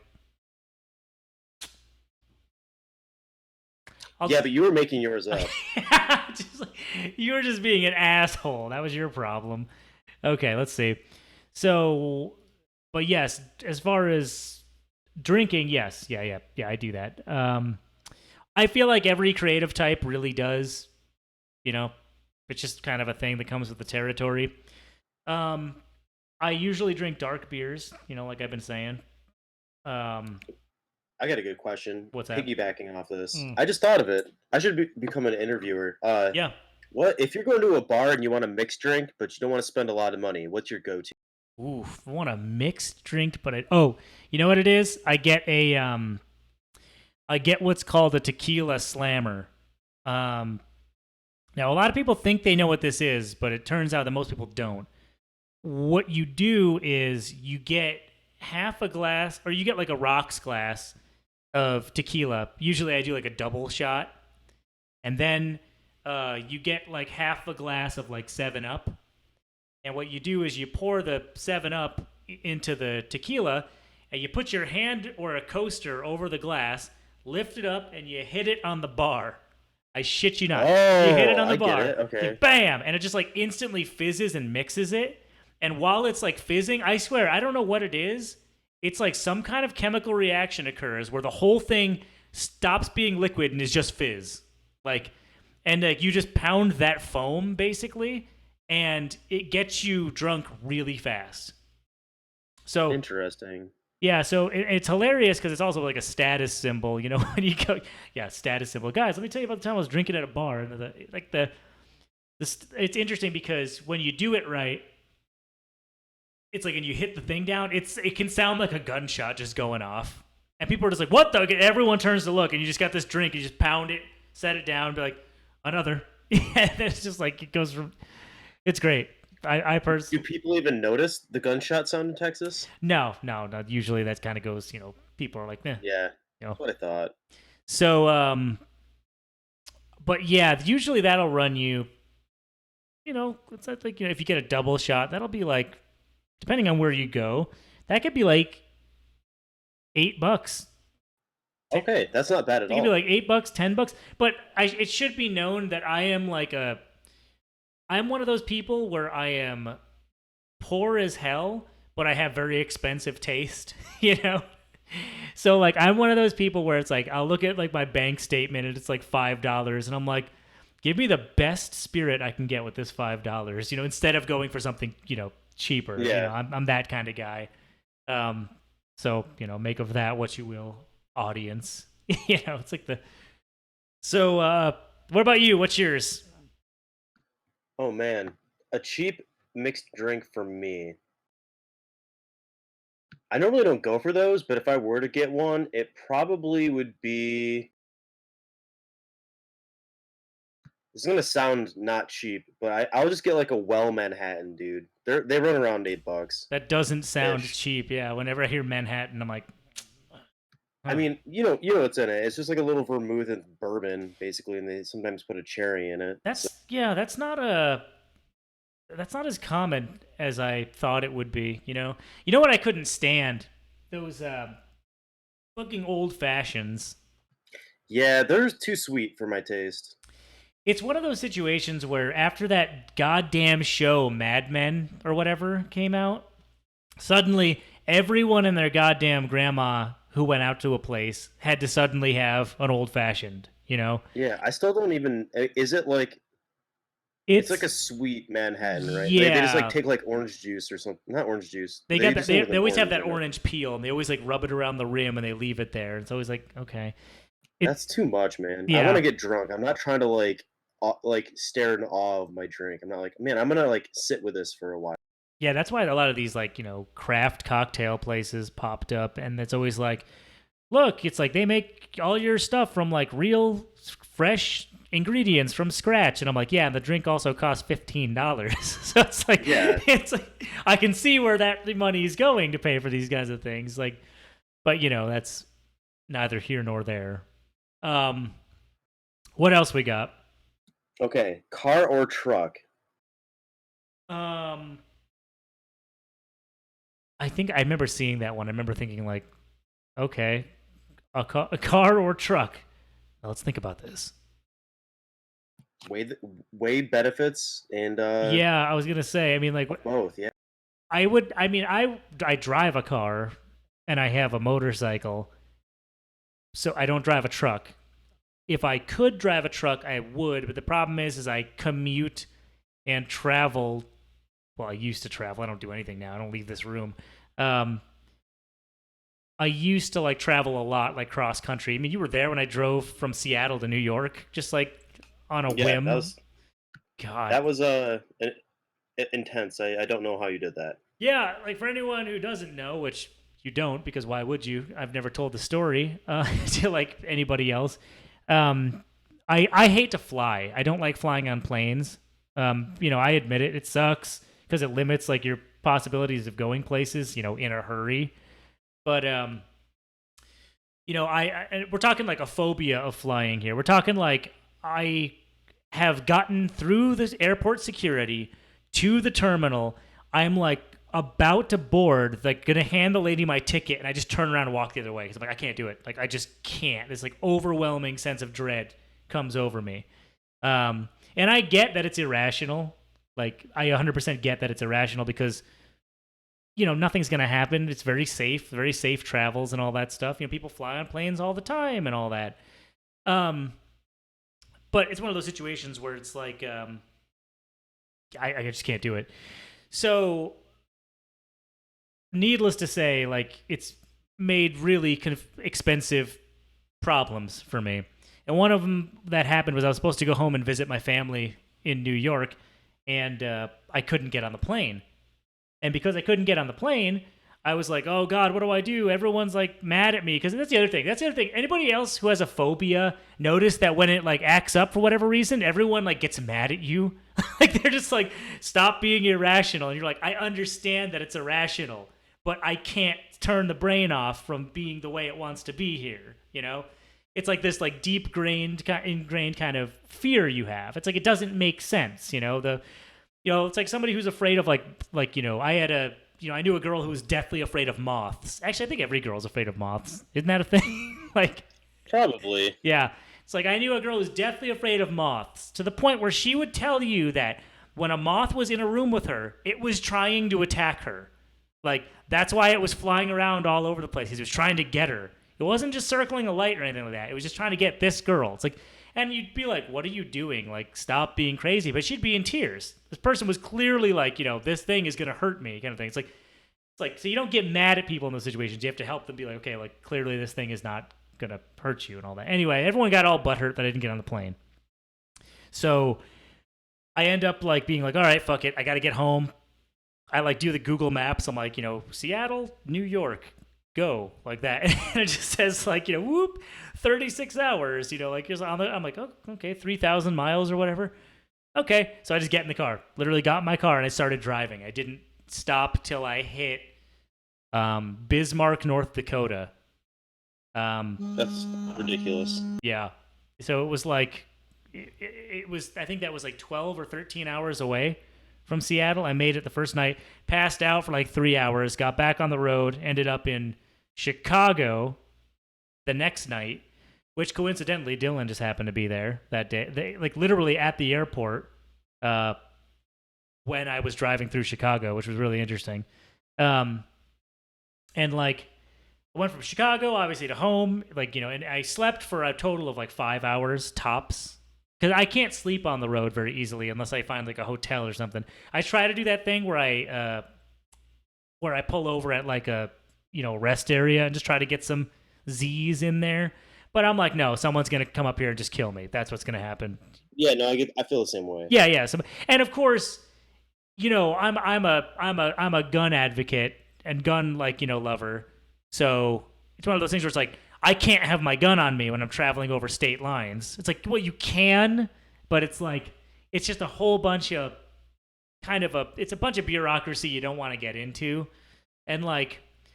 So, you leave your gun at home or something like that. It's just like, so then you're sleeping in a restroom parking lot, clutching your knife or something like that, just like, yeah. But it's like, but that the guy who's going to come up and kidnap you is going to have a gun or something. You know what I mean? Like that kind of shit. It's like, so, but yeah, I made it home and that was interesting. So I used to drive distances all the time, no problem. So, I don't like flying. Like, long story short. What if it was a helicopter? That'd be kind of cool, actually. Although they're infinitely more dangerous, but way more dangerous. Yeah. Andy's saying in the chat that flying is a squeeze. It's a pain until you finally get into the air. Why is that though? Oh well, yeah, I see it because like it's like a whole process. Yeah, I honestly I said something similar to that. I said if I could literally just get on a plane the same way you get on like a Greyhound bus, that'd be great. But obviously we can't do that anymore because the last time we had security that relaxed, well, I think the buildup for it because like you have to go to the airport, you go through security, and then you wait for your plane to get prepped, and then they call like whatever different classes of flight, and then like that's the buildup is like they're gonna call me next, and you're already like freaking out about. Yeah. Yeah. Oh yeah, but you're always like the last to board kind of thing. You're always in that last boarding like class or whatever. Yeah, they always say your name too. They're like they do like just regular like coach or whatever, and then they say your name specifically, and you're like, oh man. Oh no, they actually said coach. Damn, I thought they're supposed to call it economy or whatever. Oh yeah, economy. I don't know anymore. Yeah, it's been a while since I flew. Yeah, it was like they stopped calling it coach. That was fucking like it's like the '90s or some shit. I think they stopped doing that. I don't know. Because it was just like, yeah, you got to fly coach. It's like everybody else gets first class. And now it's like business class or whatever. Yeah. So it's like, okay, all right, what's the next question? Jesus Christ. Oh, I didn't even answer that question. A car, I guess. If I could have a truck, I would. Yeah. All right, good. Car. The truck's cool. Okay. Do you hunt or have ever been hunting? No, I've never hunted. I've always wanted to, but just never had the opportunity or never really got around to it. I am an advocate for respectful and actually doing the hunting. Like if you go out there, you shoot your own deer, you don't even have to clean it yourself. If you bring it to a local guy who cleans it, that's fine too, whatever. Just so long as you respect the kill and you do all the kind of ritualistic processes, that's fine. Yeah, sure. What I don't like is I mean, I don't see the merit in tree stands. Whoa. Mm-hmm. Whoa. Yeah. Sorry. No. Sorry. Okay. Sorry. First, you've never bow hunted before. That's true. So it's like you need them for that. For gun hunting, you don't need them. What? Because why? because with a gun you can like the bullets go real fast and real far, right? True. So with like a bow, you if you're trying to like be on ground level and like hit something that basically knows you're there, like it's much harder. It's harder to hunt on the ground with bow. So like usually you're up in a tree because there's also more excess movement with bow hunting too. Like you have to like pull your arms back and shit. With a gun, you Right. kind of Yeah. just like aim. Yeah. I don't know. I guess you could do a tree stand and gun, but tree stand with bow makes a lot of sense. I mean, I think they make a lot of sense in general because like it helps mask your scent better because you're higher in the air. Well, fun fact, that's how they that's how the infamous Patterson Gimlin footage, like the famous like Bigfoot footage from the 60s, that's part of the reason why that footage exists is because a lot of people say how did they get that close to like a Bigfoot and get that kind of like, unedited like long cut like footage. Not a lot of people realize this, but at the time they were on horseback. And I guess the same thing happens, like being off of the ground like masks your scent for whatever reason. And I was like, Yeah. huh, that was interesting. So that would make sense as to how you'd get close to something like that without it necessarily realizing you were there. Like, I don't. That being said, tree stands suck, and you don't want one, and they're not fun. Why not? Well, I mean, if you're in New York hunting, you're doing it in November, so you wake up at 4 in the morning and it's like 30 degrees out, and you go fucking in the middle of goddamn nowhere in the dark, and then you have to go climb a tree like 20 feet up Yeah, or 15 feet, and then you just sit there and freeze your ass off because it's windy as shit I guess I've just, until like you can kind of see. I guess I've just known too many people who hunted that just told me what it is I'm regurgitating. I'll admit it. It's like I don't know, but I've heard them say like, yeah, tree stands are for like amateurs or something like that. I'm like, okay, Oh, like do they mean tree stand isn't like a permanent one? Because like I use like the pack ones where like it's literally like a metal platform that you like climb up the tree with. I don't know. I just know that like the people that I would always talk to would be like they track the thing, they shoot or bow the thing, then they like they clean it or whatever right there, and then they just that's it. Yeah, Like the waiting around is the the in the tree stand kind of thing. I've always heard that. I don't know. This is just what I've been told, So I'm like, that okay, sucks. Sitting in a tree stand freezing your ass off sucks. oh And okay, like well, it just it sucks because you can't move. Like your legs like you have like no circulation because you're kind of just like sitting there. yeah. It's fucking freezing. It sucks. That's not. And anyone that hunts with a gun and has like a sticker on their car that says like Deer Terminator or anything like that, Bone it's collector, fucking lame. like. So lame, dude. Like it's so easy to shoot something with a gun. Like for real, like hunting with a gun for an animal, not that hard. Like let's be real. Well, then how come they always It's tell me easy. like, oh no, it's like the most dangerous game. It's like there you are, like in the brush, and you see that animal, those 12 points jutting out of its head, like all majestic in the sunlight. It turns to look, it locks eyes with you. You'll freeze. You won't know what to do. I'm like, No, it's a I've deer. heard about that from Bigfoot, but not a fucking deer. Dude, I've like walked in on like a herd of deer. Like the scariest thing a deer will ever do is like when you walk like perfect example, like you have to wake up at the ass crack of dawn before the sun's up and go walk out in the woods somewhere. Like deer make this sound that's really fucking weird, and it's like a weird hissing sound. Like Oh, they like breathe air out of their nose really fast, and I was like, "What the fuck is that?" It sounds like this weird animal hissing at me, but it's hmm. just like a bunch of deer, like I guess probably saying that I'm a piece of shit Yeah, they're like, dude, bruh, like in deer bruh. speak. Yeah. Um, again, so I don't know. So like, apologies to anybody who like is an adamant hunter, but I don't know. I like guns. I like bows. So I mean, Yeah, they're great. yeah, Archery is awesome. I grew up doing archery. I would go cryptid hunting, Dude, let's do but it. that What do we requires do? the problem with like cryptid hunting is you have to and like the supernatural kind of elements in general is you got to prepare for like both sides of it. You got to prepare for like the man-made struggles, the natural struggles, and the supernatural struggles. It's like when we were hiking in that place where the train accident occurred back in Washington, we were like hiking along like the train tracks and stuff. We're like you're on the side of this mountain, and we're hiking along this like like we're just kind of going along these trails. I like my buddy's wife notices that I got my revolver on my side, and she's just like, "Oh, really?" And I'm like, "What?" And she's just like, "You're gonna try like," she's like, "You're gonna shoot a ghost." And I look at her with the most deadpan expression. I'm like, "I'm gonna damn well try." Yeah. It's like that. Little does she know that I specially prepared the bullets with certain types of rituals. Like what Dip them in holy some water. of them in holy water, some of them in like, like white wax, white ash, some of them in like sage, like garlic, all the you got 6 shots, It's like Yeah. you get One of the them will work. variety pack. Um It's weird when you say cryptid hunting because I just think of the Ghostbusters because they were like the original cryptid hunters, right? yeah, you could it's like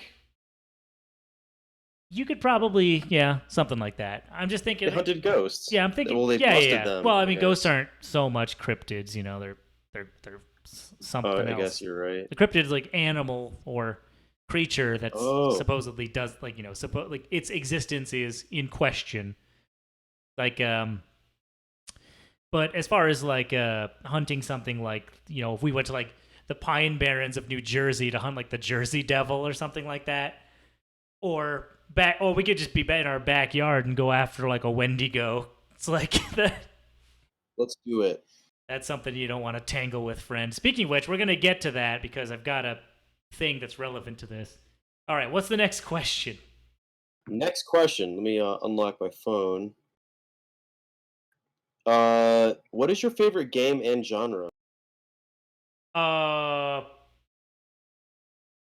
well, my favorite game series is the Silent Hill franchise, and I mean Silent Hill 1 through 4.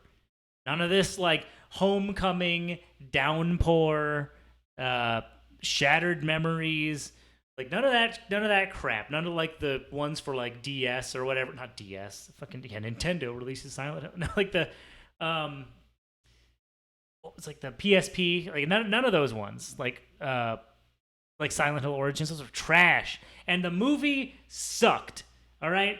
I mean, like you're just gonna see my subscriber count just drop like by like 500. It was like the Silent Hill movie sucked. If you liked the Silent Hill Yeah, movie, you are objectively wrong.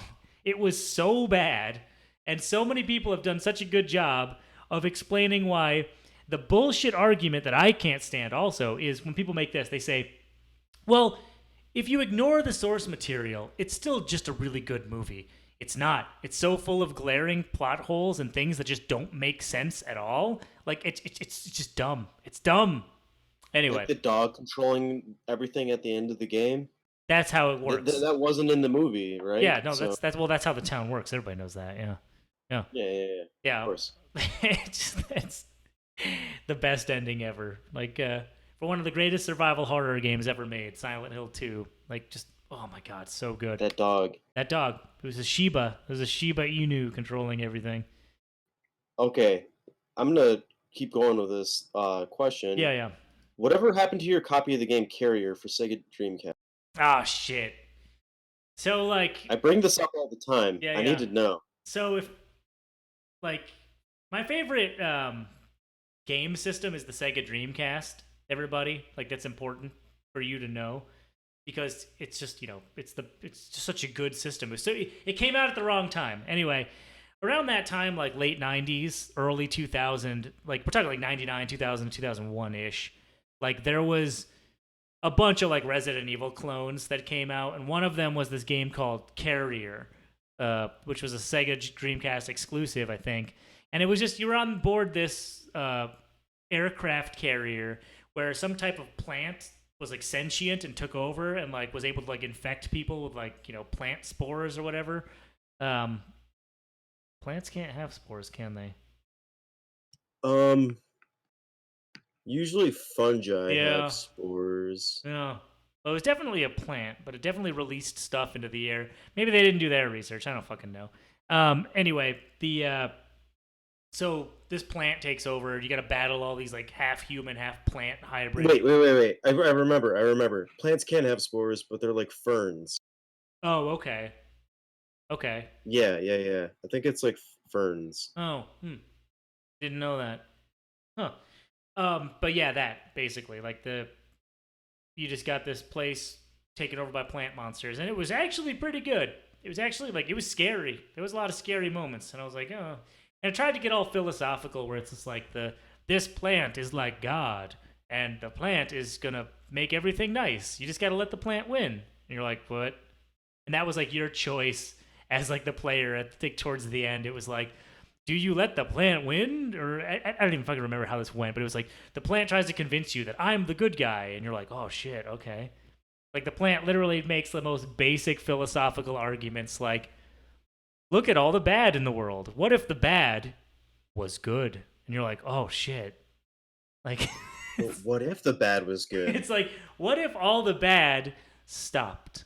And you're like, that'd be nice. And I was like, yeah, would be, wouldn't it? And you're like, I guess so. It's like, mm-hmm. I can do that. It's like, oh shit, you can do that? It was just like, yeah. I'm like, oh, okay. So what do I gotta do? It's like, well, you gotta let me infect you in the entire world. It's like, oh, but the other people we don't end up like them. We don't end up like those zombie creatures. And the plant's like, no. Not you, never you. Not you. No. That was like the test run. Everything, all the kinks are worked out. This will be really good. Trust me. Don't you want all the bad to not be bad anymore? And you're like, oh, yeah, fuck. Makes a compelling Say it argument. like that. Yeah. Like, I mean, So I gotta do.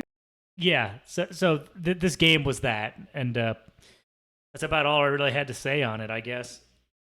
Like towards the very end, it's like, there's like the intense thing where it's like, oh no, we're about to reach land, and the plant's gonna make everything crazy, so you gotta blow up the ship, and escape, all that crap.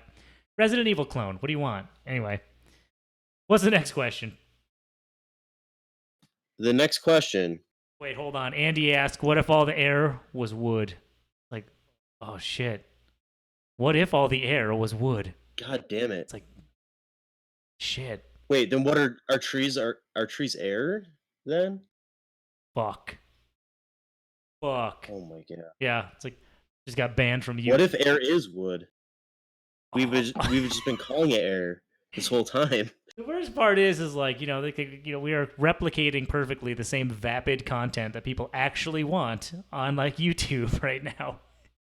Anyway, what's the next question? Next question. What drives you to make videos? That's a deep question that I want to like actually make a video on entirely, like why it is I do what it is I do. I'm going to give a brief summary here, and I mean literally brief. It's just like, I just think that this stuff is worth knowing and worth hanging on to. I'm gonna do like, believe it or not, that's kind of like people always say like, are you ever gonna run out of material for like Insomnia? And no, I've got Insomnia basically planned in my head till like at least season 8. And we're on season 3 right now, so it's like, I've got all these episodes, but the point is like, I want to make like the final episode like that, like the explanation, like this is why I think this is all worth like hanging on to, kind of thing. So ultimately getting to that message, I guess that's what drives me. But obviously I'm not doing a very good job because my consistency is balls. So make of that what you will. It's all about the journey, not the destination. That's right. I read that somewhere. That's good. All right, what's the next one? The next one is spookiest experience ? Ah, yes, the spookiest experience. Okay. So this is a really interesting question because a lot of the times people always ask me, have you ever had like a paranormal experience? Because they assume that because I do what I do, I must have at some point. But realistically, I don't think I ever actually have. But there was an instance of something interesting that I don't know. I don't really know what was going on there. So when I was really young, my stepdad used to take us into his pickup truck, and we would drive through the woods. We lived in the country. We'd drive through the woods in the middle of the night. And like at the time, I didn't realize he was just a redneck who liked to go off-roading and all that stuff. But back then, we would be like, oh, we're just riding in the car, and it's really fun, and it's all in the woods, and it's off-road. Aha, so fun. But it's all dark and spooky in the woods. And eventually I asked him, I said, like, what are we doing out here? And he's like, oh, we're looking for Bigfoot. And I'm like, okay, what's Bigfoot? And he's like, oh, it's he's just a big gorilla man that lives in the woods. And I'm like, okay. I kind of look out into the tree line where it's pitch black. I look around and we're just surrounded by these dark, like overbearing, like trees. And I'm like, and we're looking for this thing? Like what are we gonna do if we find it? He's like, oh, just relax. We're having fun. I'm like, okay. So we did that, a couple of nights, and one of these nights, I remember getting this image in my head. Because I had no concept of what Bigfoot was as a kid. When you've never seen something like that or knew about this stuff, it's like you just kind of have to imagine what those words would mean. You kind of formulate an image that it just kind of your kid imagination conjures up. Well, what had happened was, somebody in the chat saying, hello. Oh, from India. Hey, T-Series, thanks for stopping by. We're just talking, having fun. I'm telling a story about how I potentially got into ghost stories. Anyway, what had happened was, like, I got this image in my head about what I thought Bigfoot was, and I could never see what he looked like, but I could see the very distinct image of a dark silhouette standing in those trees. This, like kind of long-haired, shaggy kind of, like, thing standing upright. I remember it was really tall, really broad shoulders, and it looked kind of like a gorilla standing upright, like with like human proportion legs, but I couldn't see any detail. I could just see the outline of it in the faint trees. But I remember there was something very distinct about this image. It had antlers. To this day, I mean, I've got more context for what I could have been imagining, but at the time, I didn't understand what I was seeing. This big, furry creature, like 10 feet, 12 feet tall, hidden in the shadows, and it had these huge, like, antlers. And I was like, okay. Well, ever since then, I was terrified that whatever that thing was out there in those woods. And it was really interesting because I'd never seen anything consciously that would make me be like, oh, I must have seen that somewhere else. My kid mind is projecting it out there. No, I had no context for what this thing was. Well, there was a time period where we were living in like a trailer, basically. And I started having these dreams that I would see that silhouette in the woods surrounding the trailer. This was in context when my new house was being built, Matt. Like, Yeah, no, I know yeah. So, like, I was sleeping in this trailer, and, like, it was like, oh, so fun, haha, like, we're, like, camping out kind of thing. Oh, boy. And I just started having these dreams that silhouette was in the woods, and it was getting closer. It was one of those situations where every now and again I'd have the dream. It wasn't a recurring one per se. It wasn't, like, every night, but it was, like, once a week kind of thing. And that thing was getting closer and closer until eventually I remember vividly having this nightmare that actually woke me up, like actually kind of like a scream kind of thing. That silhouette was right outside the trailer, and it was circling. I remember I could vividly hear these really soft, like footsteps, but something like heavy was definitely like trying to be quiet around the trailer. And I remember I was like, oh God. The thing, based on where its footsteps are, it's right outside behind the wall of where I am. Now, the thing is, on this bunk that I was sleeping on, if you can imagine, there's a window basically right above me. So, being a kid in a dream kind of thing, I'm like, actually, now that I look back on this was a pretty lucid fucking dream. I'm like, oh God, I have to look out the window. I just have to look out the window. So I start to get up closer, and I get closer to that window, and as soon as I peek over, I remember seeing something looking back in. And it looked, to this day, I can only describe it as, like, it was still very faint, but it looked like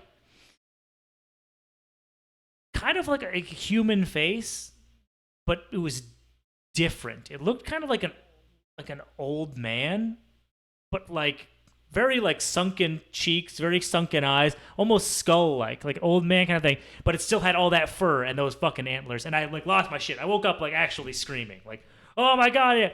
And ever since then, that I had that nightmare in that trailer, I would constantly be bombarded by random like insects. I would wake up covered in ants. I'd wake up covered in some kind of like centipedes. I'd wake up covered in something. Like all the goddamn time. You can ask my mom. I like lost my mind like living in this fucking trailer. Like, so don't know what that was about. Now you could just say, well, Weird. that was just like a kid having all these weird dreams, right? You know, it's like something like that. But I don't know. It's one of those situations where I always ask, why did Bigfoot have antlers? Why did he look like a person? Like, why did he like, yeah. Well, I eventually... Kids' minds are crazy. Yeah, exactly, that too. So I eventually grow up, get older and all that stuff, and I recount this tale to several other people. And I remember the first time I recounted it to somebody really interesting, they were like, did you ever try to communicate with it? And I was like, no. And they're like, good. You're probably like lucky that you didn't. I was like, what? Well, what the fuck are you talking about? Well, it turns out this person was one of the tribes that lives in one of the Native American tribes that lives in the Pacific Northwest. A buddy of mine back in Redmond, Washington, and he's like, there's a lot of like words for it, but like he's like, we don't have whatever it is I think you saw, but there are things like kind of where you're from that kind of match the description. I'm like, what are you talking about, bro? Ho, ho, ho. He's like, well, you do the paranormal stuff. Like, you tell me. And I'm like, what do you mean?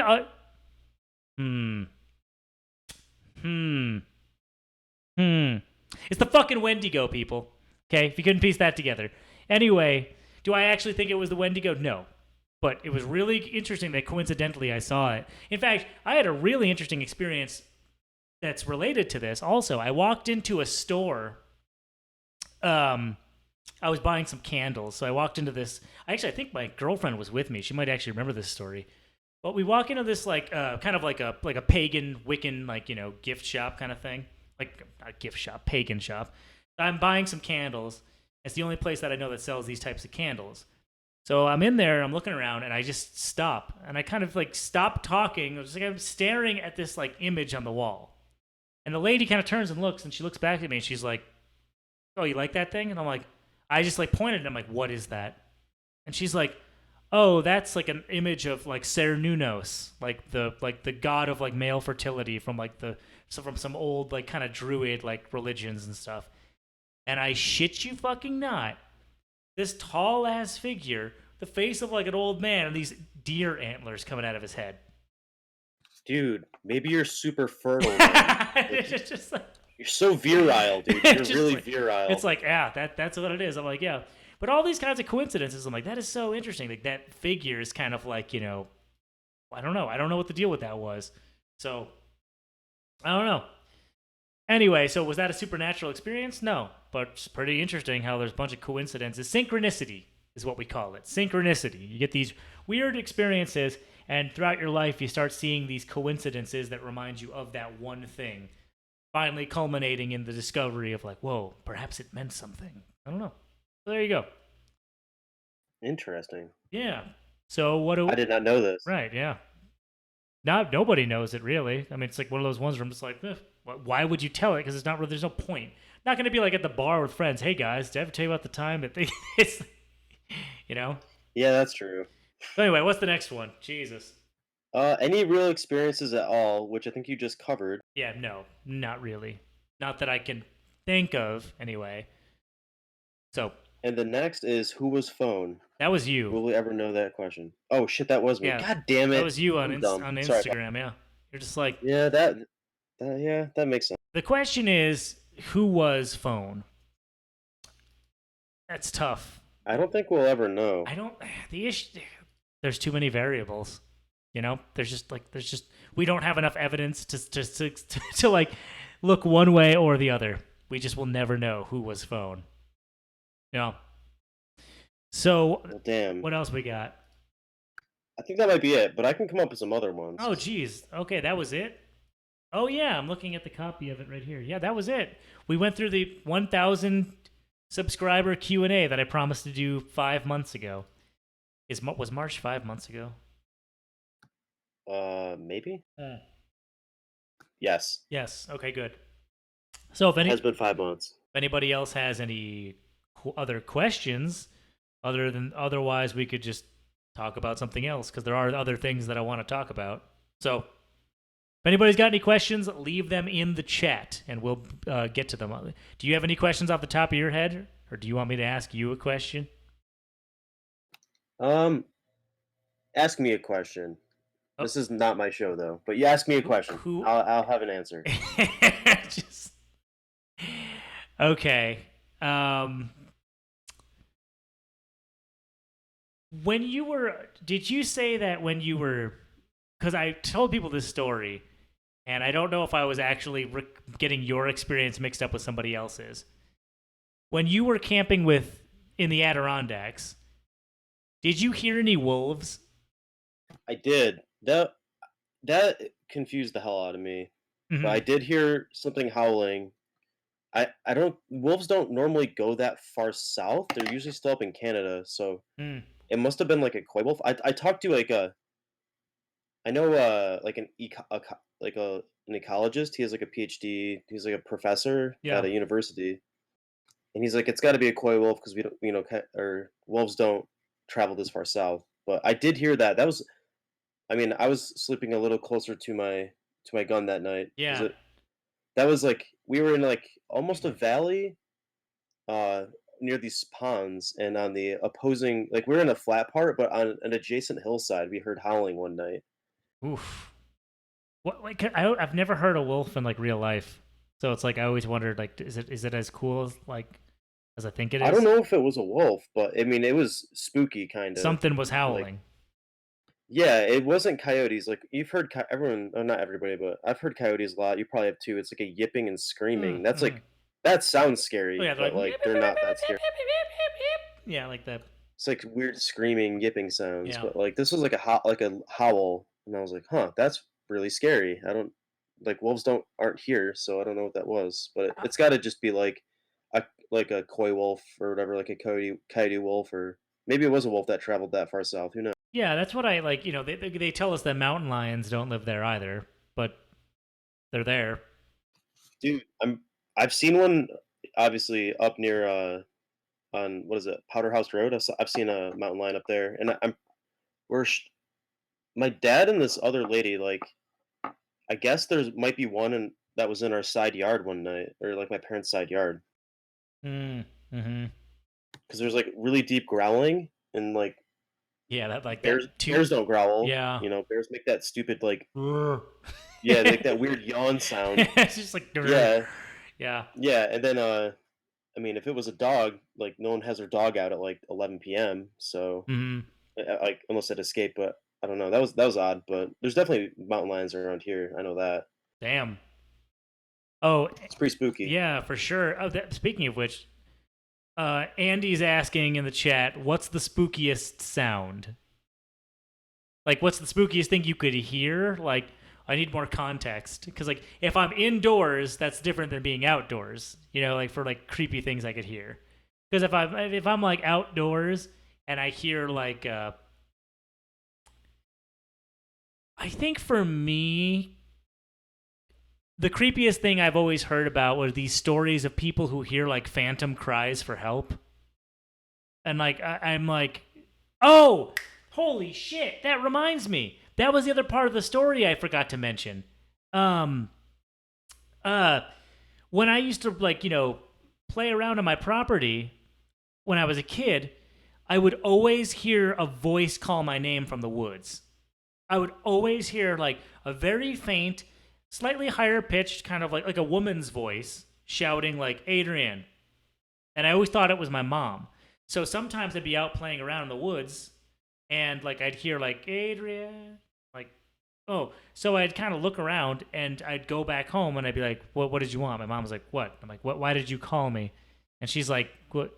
I didn't call you. And I'm like, well then, okay, whatever. And that happened all the time, and I mean all the goddamn time. I remember that happening so many times, and eventually I started listening for it. It wouldn't happen when you listen for it, but you'd be playing along, doing something, and I'd hear it, and every time it's going deeper into the woods, like so like where my house is, like, you know, like where you park on the driveway there, like if you keep going straight into the woods, that's where it's coming from. Oh, okay. Yeah. All right. So I'm like, what the fuck's that about? Anyway, Have you ever been there during the daytime? Like deep in there? not really. No. I mean, like, not, not really. And like, and then it's like, I asked another buddy of mine who ran a coffee shop back in Seattle. He's all spiritual and all that stuff, and I told him that same thing. I said, yeah, I used to hear like somebody call my name and all that, and he's like, oh, was the voice high pitched or low pitched? I'm like, I think high pitched. Like it sounded like my mom. Why? He's like, no, just wondering. I'm like, no, but why'd you ask that? Why? What would it matter if it was high pitched or low pitched? He's like, no, I just wondering. I'm like, no, you can't wonder those things because that makes it worse. Like, you know, it's like adding those kinds of details. Like, what does it matter? Is a voice, a disembodied voice calling my name. I don't need that shit. You know, it's like I don't know. Yeah, I guess scary sound outside is hearing something human, and I'm assuming something inside would be something not human. I feel like those are my answers. Yeah, and that's actually, you know, the one of the final peaks of this experience I had on that kind of property was, you know, my mom would take photos of our, you know, of the pond out back, and she would like, you know, go for walks around it and take like photos. And then one time she took a photo and she was like freaking out. She's like, "Oh my god, look at this! Oh geez, look at this!" And like, and I was like, "What?" She's like, "Look, it looks like there's somebody there in the woods." And I'm like, "What?" She's like, and it's like, sure enough, the direction that I would hear that voice, like, sure enough, she's like, "Yeah, look at this," and it looks like there's like in the fog, it looks like there's like a figure or something standing there, and it looks kind of like a distorted kind of face. I'm like, oh great, cool, man, cool. But yeah. As you like go upstairs and lock your door and like rifle through all the guns you Yeah, I was have. gonna say like lock and load. Andy says he's seen a road-killed cougar with a collar on it when he was a kid. What? Oh man, that sucks. Jesus, had a collar? Yeah, they do like the GPS tracking collars for them. That sucks. Oh, yeah. See, that was PA. They probably say, according to like the Fish and Wildlife or whatever, they probably say like, yeah, they don't live in Pennsylvania, so that's impossible. It's like, well, there's one right there. You know, it's like, Yeah, that's the New York statement. They're like, they don't live here, and like, well, if one comes near me, I'm gonna shoot it. And they're like, well, you can't shoot it. it's And like like, how but they don't it's exist. like, So- well, yeah, but even if they did, well, that's New York though. It's like even if it did, you have to let it attack you. It's not like you can't shoot it. Yeah. It's like, okay, fine. It's like, God, it's like that state is something else. I think Ian and I almost got stalked by a mountain lion one night. Jesus. We're like pretty sure it had to be.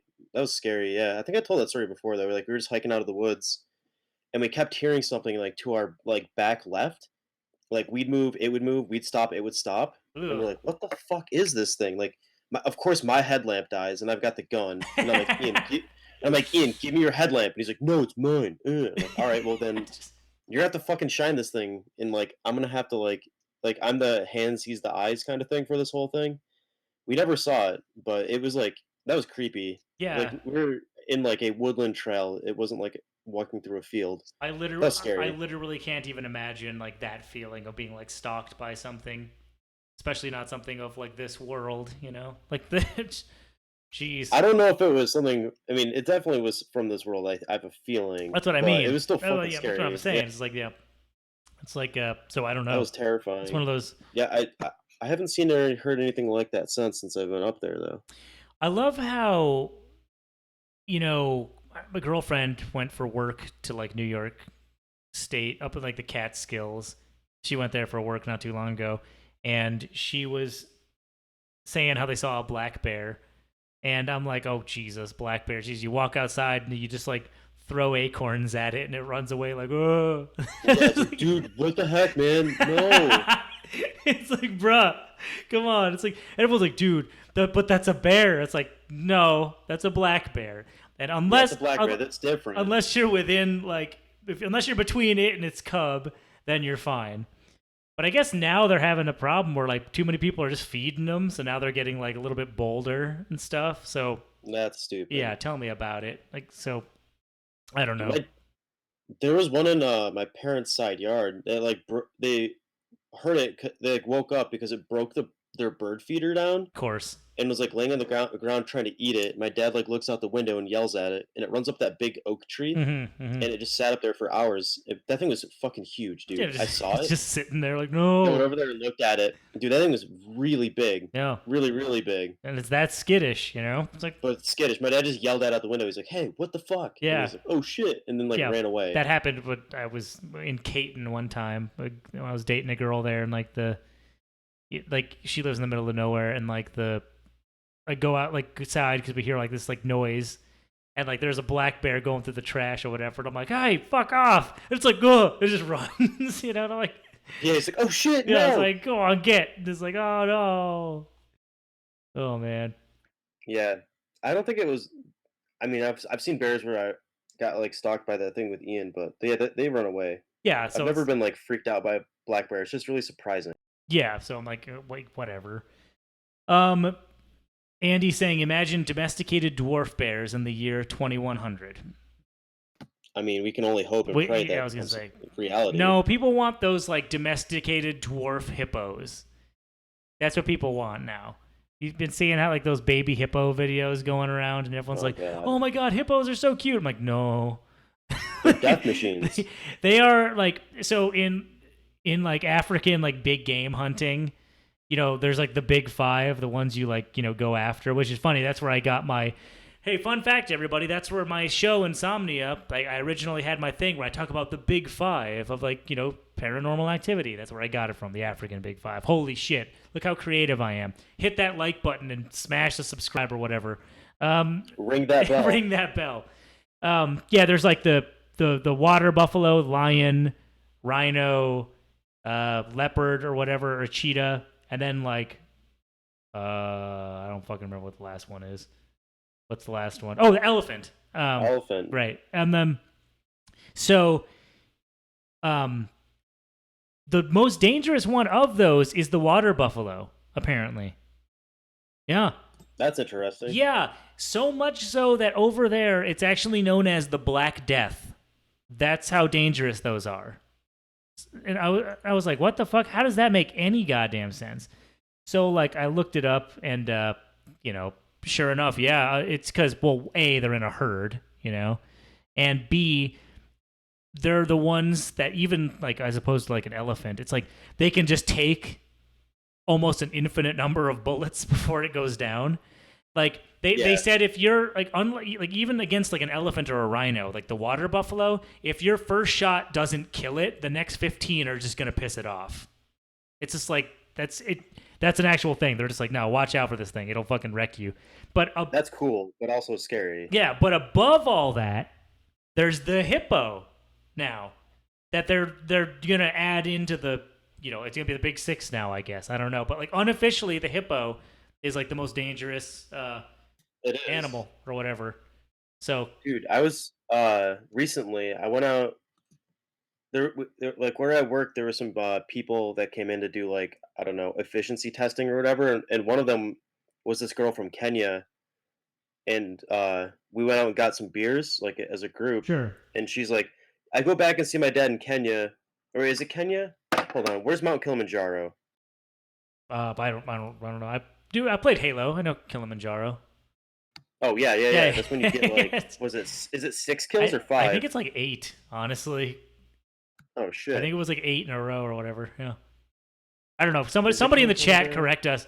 Oh, by the way, while you're looking that up real quick, Jim Smith says Jeffrey Epstein is a nonce. Yes. As someone who runs a channel based on paranormal activity, like inevitably you get into conspiracy theories, and that's something that I've hinted at in the past.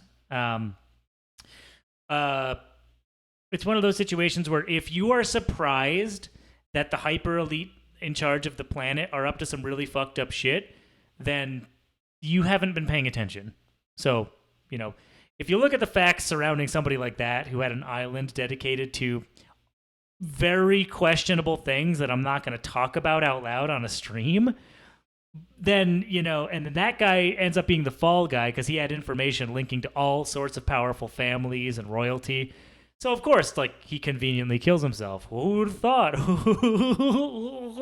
Yeah, no, that's 100% fact. And I love how even people, even normies, are like, yeah, that was fishy as hell. I'm like, yeah, exactly. No, it is fishy. Yeah, it's like, come on. It's like, geez. Anyway, sorry, you were looking up the thing. Yeah, I found it. So she lives, yeah, it is Kenya. So anyways, she goes back there and they're like there's like all these resorts and restaurants and stuff around what is it, Lake Victoria, and there's like people swimming in the water and she's like, they're fucking stupid Jesus. because it's literally like infested with hippos. Ooh. That's like the easiest way to die, I'm pretty sure. I can't even imagine that. It's like when I swim in the water, the last thing I would think of is like, I don't want a hippo to get me. It's like the Yeah, it's like getting bitten and impaled at the same time. Jesus. And drowning. Oh He yeah. was drowned too. Yeah. Fuck. Yeah, I saw that. You see that video of them like fucking up that alligator or the crocodile? No, but I'm going to right now. There was a video. Yeah, there's like this crocodile's in the middle of like a herd of hippos, and they just like wreck the thing. And I'm like, to the point where I'm like seeing that crocodile struggle. I'm like, Jesus Christ. It's like, Dude, the one video I saw of the hippo is like when they're in the boat and it like sees them, goes underwater and pops up near them. Like you can like see the ripples in the water as it's like getting closer and they're like trying to get away. yeah, no, fuck that, dude. It's just like, I'm gonna get close, and I'm very mad. It's like, no. These things are so ridiculous. Imagine dying to one. You like die to like literally like a fat lard. Yeah, I know, right? It's like, dude, fuck that. It's like dying from an elephant or something like that is like noble, but man. By the way, it's Yeah. like I don't condone African game hunting and all that stuff, despite how I know about it. But at the same time, I'm not opposed to it because I really don't care. Because 9 times out of 10, it actually goes to, like, a good cause, like the meat and all that stuff, and the materials like feed like villagers and Well, I know stuff. like the permit for it is very expensive, and I think that goes to the wildlife area. But I still don't think it's right because the population numbers are so. That too. Yeah, that's why I'm saying I'm not condoning. I'm just saying like I can see where a lot of like the merit, I guess, is coming from. And also there's a lot of people don't realize this, and you can fact check this one also. But it was like I read something along the lines of elephants in particular, because a lot of people are like, Jesus Christ, killing an elephant, that's like the worst thing you can do. It's like that's like going and shooting a whale or a dolphin. It's like, Jesus Christ, man, you're shooting something that's like hyper intelligent, for being just what we look at as just an animal. But they focus on like problem elephants, ones that like have been like reputably like causing problems for like villages and stuff like that. Because a lot of people don't realize a lot of elephants can have, and I'm not justifying this, okay? I'm just saying it's like a lot of like elephants, they can discover that, oh, if I can break down these houses, I can just steal shit, like, and they just do it because they're not dumb creatures. It's like my cat can figure out how to, once it figures out how to get like up onto a certain thing, guess what? It's going to keep doing that thing no matter how many times. Like, go out of here. What are you doing? Stop. It's like, it's like, so these elephants will find ways to like, steal crops and do all sorts of things. Like, what? And if people try to stop them, the elephant's like, what are you going to do? I'm an elephant. And then everyone runs away. Like, fuck. Yeah. It's like so I had heard that they target those ones in particular. So I'm like, I mean, Yeah, I know what nuisance ones and old ones also. oh yeah, that, yeah, like, yeah. Well, that are past their reproductive prime. yeah, I mean, it's again not condoning or all that stuff because whatever. It is what it is. People are gonna be people. It's really dumb. Yeah, I mean, I don't know. I don't get it. Mindflays says in the chat that cows are a type of hippo. He believes. That's me. Yeah. Oh, that's It is. you. Oh, Yeah. I don't use my real name. obviously. because Well, I mean, like, don't neither know. do I. It's just right there on my fucking channel. Let me tell you guys about bad internet advice that eventually will save your life if you ever become successful. It's like I'm not successful. I'm just saying that this is like a real thing. It's like I have received some of the worst advice as far as marketing myself is concerned. Like I'm like, oh, I'm gonna start a YouTube channel. What should I call it? Everyone's like, your name, and I'm like, well, I want to call it like a channel or something. People are like, no, no, no. Nobody wants to see an act. Nobody wants to see a show. They want to see you. Use your name. I'm like, oh, okay, sure. So I use my name. Boom. It's been there since day one, like 8 years ago when I started this channel. And like, time goes forward and all that stuff, a bunch of my other friends start getting online. And I noticed they're all using like handles and pseudonyms and channel names and stuff. And I'm like, how come you're not using your name? Like, oh, bro, never use your real name online. I'm like,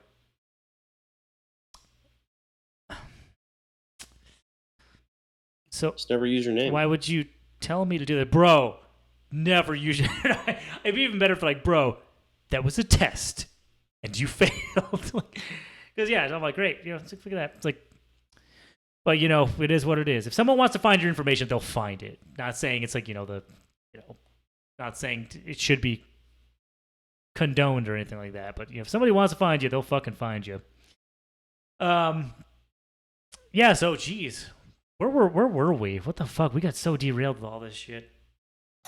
Yeah, I know. I forget. We were talking about what were we talking about? It was we were on big game hunting for whatever reason. Yeah. Yeah, but Something about hippos. What was before hippos? what was before hippos? Andy, what was before hippos? Wait, no. Andy got us on that because he said like miniature hippos. Oh no, he What said was miniature before miniature bears, and I hippos? said hippo. Yeah, miniature hippos. Yeah. Oh, right. Okay. So there's these videos of like baby hippos being born, and they're swimming around in the water. And they look adorable. They look like these fat little grapes that swim, and you're like, yeah, it's cool. It's like that's cool. Yo, you know what they look like? You remember nerds, and they got the little nerds on the front. That's what they look like. The little babies look like little nerds, and it's like there's like flip. Yeah. And I'm like, okay, cool. Oh, look, it's going underwater. It likes spending time underwater. That's cute. And everyone's like, oh, I'd love one. Oh my god. I'm like, no. No, you don't want one of Not those. in real life. No, you don't want one of those. God. Yeah, jeez. Oh, right. And we're talking about spooky sounds. The spookiest, I have heard in the wilderness of similar stories to mine of like phantom cries for help. That bothers the shit out of me. Like, that bothers me to no end to think like you're walking along and you hear someone call out like help or like, is anybody there kind of thing. You're like, oh shit. Because what's your first inclination? Someone's actually needs help. Right. So you're like, oh, geez, I should probably go investigate that.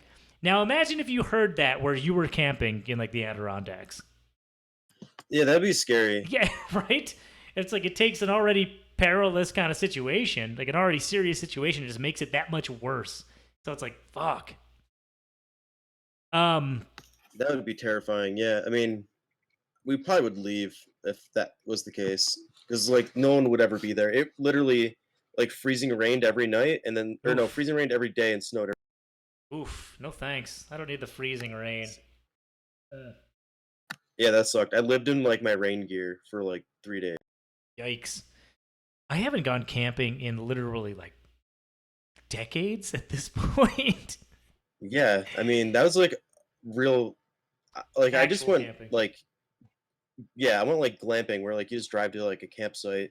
And we went to the Adirondacks. It was like me and Grayson and Reiner and all those guys. Oh yeah, sure, but it's like that's that was fun and easy. yeah, and that's okay, like the Yeah, that was fun. yeah. Sometimes that's just what you want, Like Yeah, like I don't want to put 80 pounds on my back and go fucking literally in the middle of nowhere. That's sucks because it's like swampy and buggy. yeah.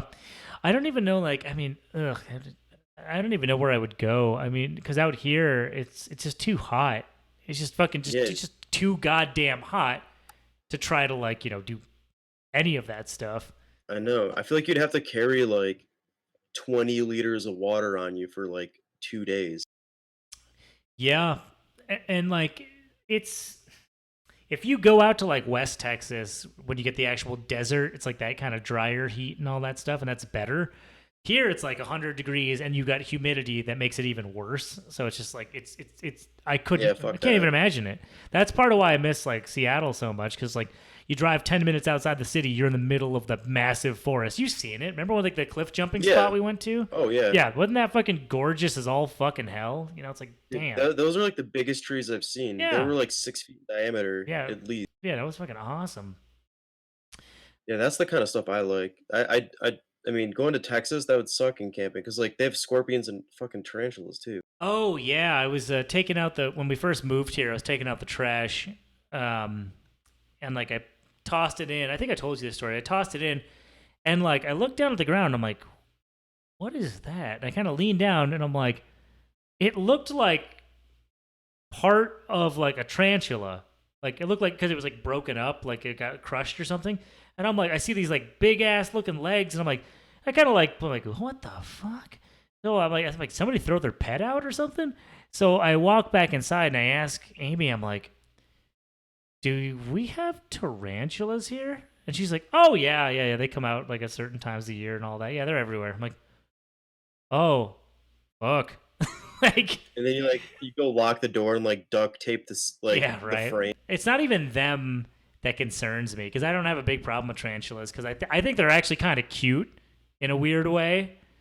They're furry. Yeah, Yeah. it's like scorpions. Yeah, no, look, like, those things. I don't want them near me. But those fucking big centipedes live here. Oh yeah, fuck The that. big centipedes. We're talking like fucking Sekiro Like centipedes. snakes. Like the Yeah. Jesus. Oh, Andy's Dude, that asked. sucks too. What's that? I was gonna say because like I like going out in the woods and like flipping over rocks and seeing what's underneath them. Oh yeah. Oh, Like sometimes classic. you get a snake, Yeah. but like flipping that over and seeing like a giant centipede, I'd be like, no, I'm done doing this. Yeah. Right. I haven't seen one yet, but Jesus Christ. Andy's asking in the chat, why are backwards melodies so spooky? Science question. Why? Like, well, there's a lot that like to unpack there, but mainly it's because you're familiar with the context of the original melody, and when it's inverted, it creates an uncanny sound because it doesn't sound like the thing that you know it should sound like. That's the number one reason why. Like when people play like the Beatles or something backwards, which by the way, that is actually still that's one of the episodes of Insomnia that I'm planning on doing. Paul McCartney is dead. The whole conspiracy theory about how he is replaced by like a body double after dying in like a horrific car accident, and how like it's been this massive cover up, and like the Beatles have been putting secret messages into their songs to try to like tell people. I could somewhere in the world I can feel Dylan cringing, but yeah, like that was so usually in those instances you're familiar with the song, so you know how the song goes. You're like, oh, okay. So when you hear it played backwards, you're like, this doesn't sound anything like it. Oh my god! So it creates an uncanny effect. That's usually what it is. There isn't so much a scientific explanation that I would say coming from a musician, because it's not like the scales are doing anything differently. You're still using that scale or that pattern to create the notes. It's not like it becomes an entirely different song, even though it sounds like it. Mathematics and music, who'd have thought, right? Anyway, Christ. I'm looking at this now and it's like super weird. Mm-hmm. You're gonna get a lot. They keep saying, What? dude, they're like singing about a fake mustache right now, but Yeah, because it's like out of nowhere he had a mustache, like literally out of nowhere. People almost say it was like overnight. Just like, oh, okay. That's what I'm saying. Like somewhere, like Dylan is just cringing. He can just hear this, being like, no, yeah. no. Yeah, the that's one of the I feel like spooky music or music backwards is spooky because like you're the like regular rhythm or tempo of the song when it is reversed, I think it changes that like completely, right? yeah. It's an uncanny effect because it's the same song but sounds entirely different and not the way it was written. So it sounds like odd and off. Like there are some spiritual things that are brought up about like speaking in reverse. That's like the devils speak basically. Like there's always been that occult tie to like speaking backwards. Like Aleister Crowley was one of the ones who would practice like insight, like speaking like rituals and stuff like backwards. So there is that kind of like historical effect that people attribute to why it makes it creepy. So it could be something like that too. But Yeah. I don't know. You ever hear that conspiracy theory that Andrew WK is multiple people? What? Yeah, dude. What is it? So my sister's husband, Mandy. That's her, Mike's sister, I guess. Okay. Her I don't know any of I don't know her, but well, it's Mike's sister. Her boyfriend Matt like showed me this thing where like Andrew, like if you look at him, like I guess like his face looks different or something, and at certain times, and I guess it's like multiple people. I don't know. It's weird. It doesn't. I don't. damn. It's not real. Yeah, it's just. I thought it was hilarious Yeah, that that's people like did this, but oh yeah, no, it goes back a ways. That's like the I was just talking about this to some people like the do you ever hear like the fan theory about like how in James Bond the it's not just you're not just given the title 007, you're given the alias James Bond and that's why all the actors are different. Do you ever hear that one? no. Yeah, it's like you're not just assigned the number 007, you're also assigned the name James Bond. So literally when you're seeing all these different people play him, that's because there's different people who are in the role at that time. Oh, interesting. That's kind of cool. Yeah, I really liked that one, but apparently the new movies completely dispelled it because like I guess the new ones with like Daniel Craig like give Bond an actual backstory and his name is actually James Bond, I guess. I was like, "Oh, that ruined it." Rats. Dang. Rats. And now Bond is going to be a woman, apparently. Her name can't be James then. Yeah, well, that's what I was thinking. Or- Like, what do you or do? can Like, it? like Jamie Bond? Can you Jamie can you do Bond, that? yeah. Janine Bond? I don't know. Oh, Andy's saying in the comments, buddy of mine mentioned that there is a science to certain scales that can force a positive feeling, but then there must be a reverse effect or others. Yes, your buddy is correct, but if you play a scale that is designed to be positive, I mean, those are like increments that go up. If you do the reverse, I mean, you're still playing the same notes, but in a different order. It's not that you're literally playing a different scale, you're just playing them backwards. So they can sound weird, but I don't think that they're creating an entirely new effect. I don't know. Your friend might be onto something more than I know about, but I don't think that's how it's ever worked for me anyway. I don't know anything about music, so Yeah. I have no input. Yeah. But no, that's what happens. So I was supposed to be seeing Scary Stories to Tell in the Dark right now, actually. Dude, I'm gonna watch that, and I was gonna talk to you about it. I don't know. Do you have Do I have what? a Mac computer? Yeah. So like, you don't Mhm. worry about getting a virus or whatever. I don't know. I was actually just gonna watch it. I saw it up on Putlocker. And I Oh, was like, you great. know what? Thanks. I'll get this. Great. Yeah, it's like we get banned from YouTube streaming now. It's like the one guy's just like, hold on. I got the torrent. Hold on. It's like, no. Like one of the producers of that movie just happens to be He's watching. like, He's you like, mother. "Wait a No, even sec." better. Guillermo del Toro is actually watching it. He's like, oh no, you didn't, motherfucker. He like just sends the cease and desist. Like, no. Like, no. I just talked about it. Oh my god. Speaking of it, Andy, did you see the Death Stranding with him in it? I fucking love that man whenever he speaks. The Death Stranding trailer. Where he's always like, Sam Porter Bridges, you need to do that thing that makes things happen. I can say that, people. I'm Mexican. That's why it's hilarious to me. 'Cause I actually get a lot of shit because of how, flat my accent is. I've got a very flat accent. Because you grew up in New York State. I know. dude. New York. Bada bing. Hey, Hey, you fucking walk in here. Fucking walk. coffee. Yeah, where's my coffee? I need some real New York pizza. I want some real Brooklyn style pizza, huh? That's what the stream has become. Speaking of which, how Yes. long has this been going? Jesus Christ. I don't know. It's 11:23 where I am, and I think we started at like 9:30 almost. Oh shit. I think the Q&A section lasted like an hour because like we went off in depth and also on tangents for certain. Yeah, apparently so. Damn. It's pretty cool. I'm down. Wait, Andy, why do you hate it? Why do you hate? You don't hate Death Stranding, do you? Actually, it's funny because I was actually quoting him, Matt, whenever I do that thing where I'm like, if I ever see Miyazaki in real life, I swear to God. I don't remember oh, you know what it was? It was Andy, you were saying something about Kojima or whatever, and you were saying like, I said, whoa, did you see that thing? And you're like, yeah, and if I ever see him in real life, I'm gonna like slap those designer glasses off his face or something. I was like, what? I just applied that same thing to like Miyazaki because he does this, Slap those fat those cheeks. fat little cheeks on his weeaboo face. Oh man, That's Still find that really funny. it's because like Dark Souls is just oh god, ugh, Are Jesus. they making a?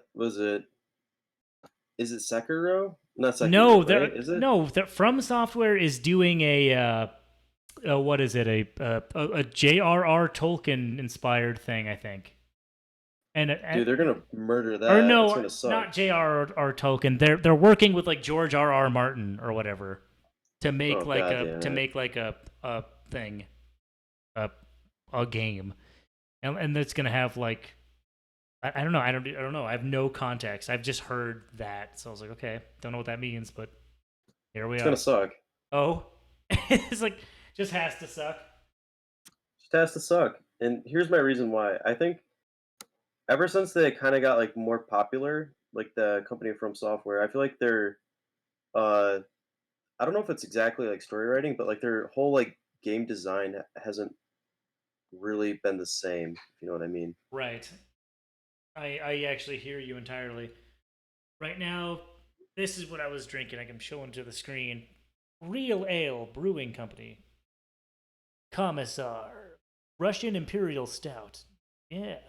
Dude, you got to come back up here. Most importantly, it I says know it's like a trip, but only I in Texas. I do recommend there's a lot of breweries have popped up and a lot of I mean obviously all the wineries are still here because they're old as hell, Yeah. but you got to come for the breweries. They're really good. I swear to God. I mean, I would have to try them. Oh yeah, no, because Oh, I've there's seen also a distilleries too. because I'm seeing everybody post about that one place. Like literally everyone who still lives there is posting on Instagram about like this one place. Oh, probably Grist Iron, yeah. Probably Grist Iron. Yeah, that's the one. That one's fun if you want to like go somewhere and with a bunch of And people, apparently but see like everyone you knew from high school. not so much there. Oh shit, no, Grist Iron. No, that's on Senecal Lake. Maybe it's one in I don't know one in Corning. I think there's Liquid Shoes. I think that's a brewing company in Corning. Liquid Shoes. Yeah, they actually make good beer. It's Yeah. weird. Okay. Well, fuck. Yeah, Um. it's like really they have very very small I guess scale equipment to make batches of beer. So like they are constantly making new ones and rotating like their selection. So like Yeah, but any it's dark interesting. You always beers? go there and get something different. They have an imperial stout there. Yeah, I was just there on I yesterday. want that. Well, you got to come back I, for it, I man. said I want that. I'm actually gonna. I think Labor Day, Kubi and his sister and a bunch of his sister's friends are coming up, and we're gonna go cliff jumping and go drink a brew. I've been meaning to like come back for a while, but I'm too busy making this you know, this Yeah, channel that I'm working on right now. Okay, so Andy's asking, what's the spookiest drink? Uh, the spookiest. give me a second. Oh, it's got to be like a martini, but instead of like the olive, it's like an eyeball.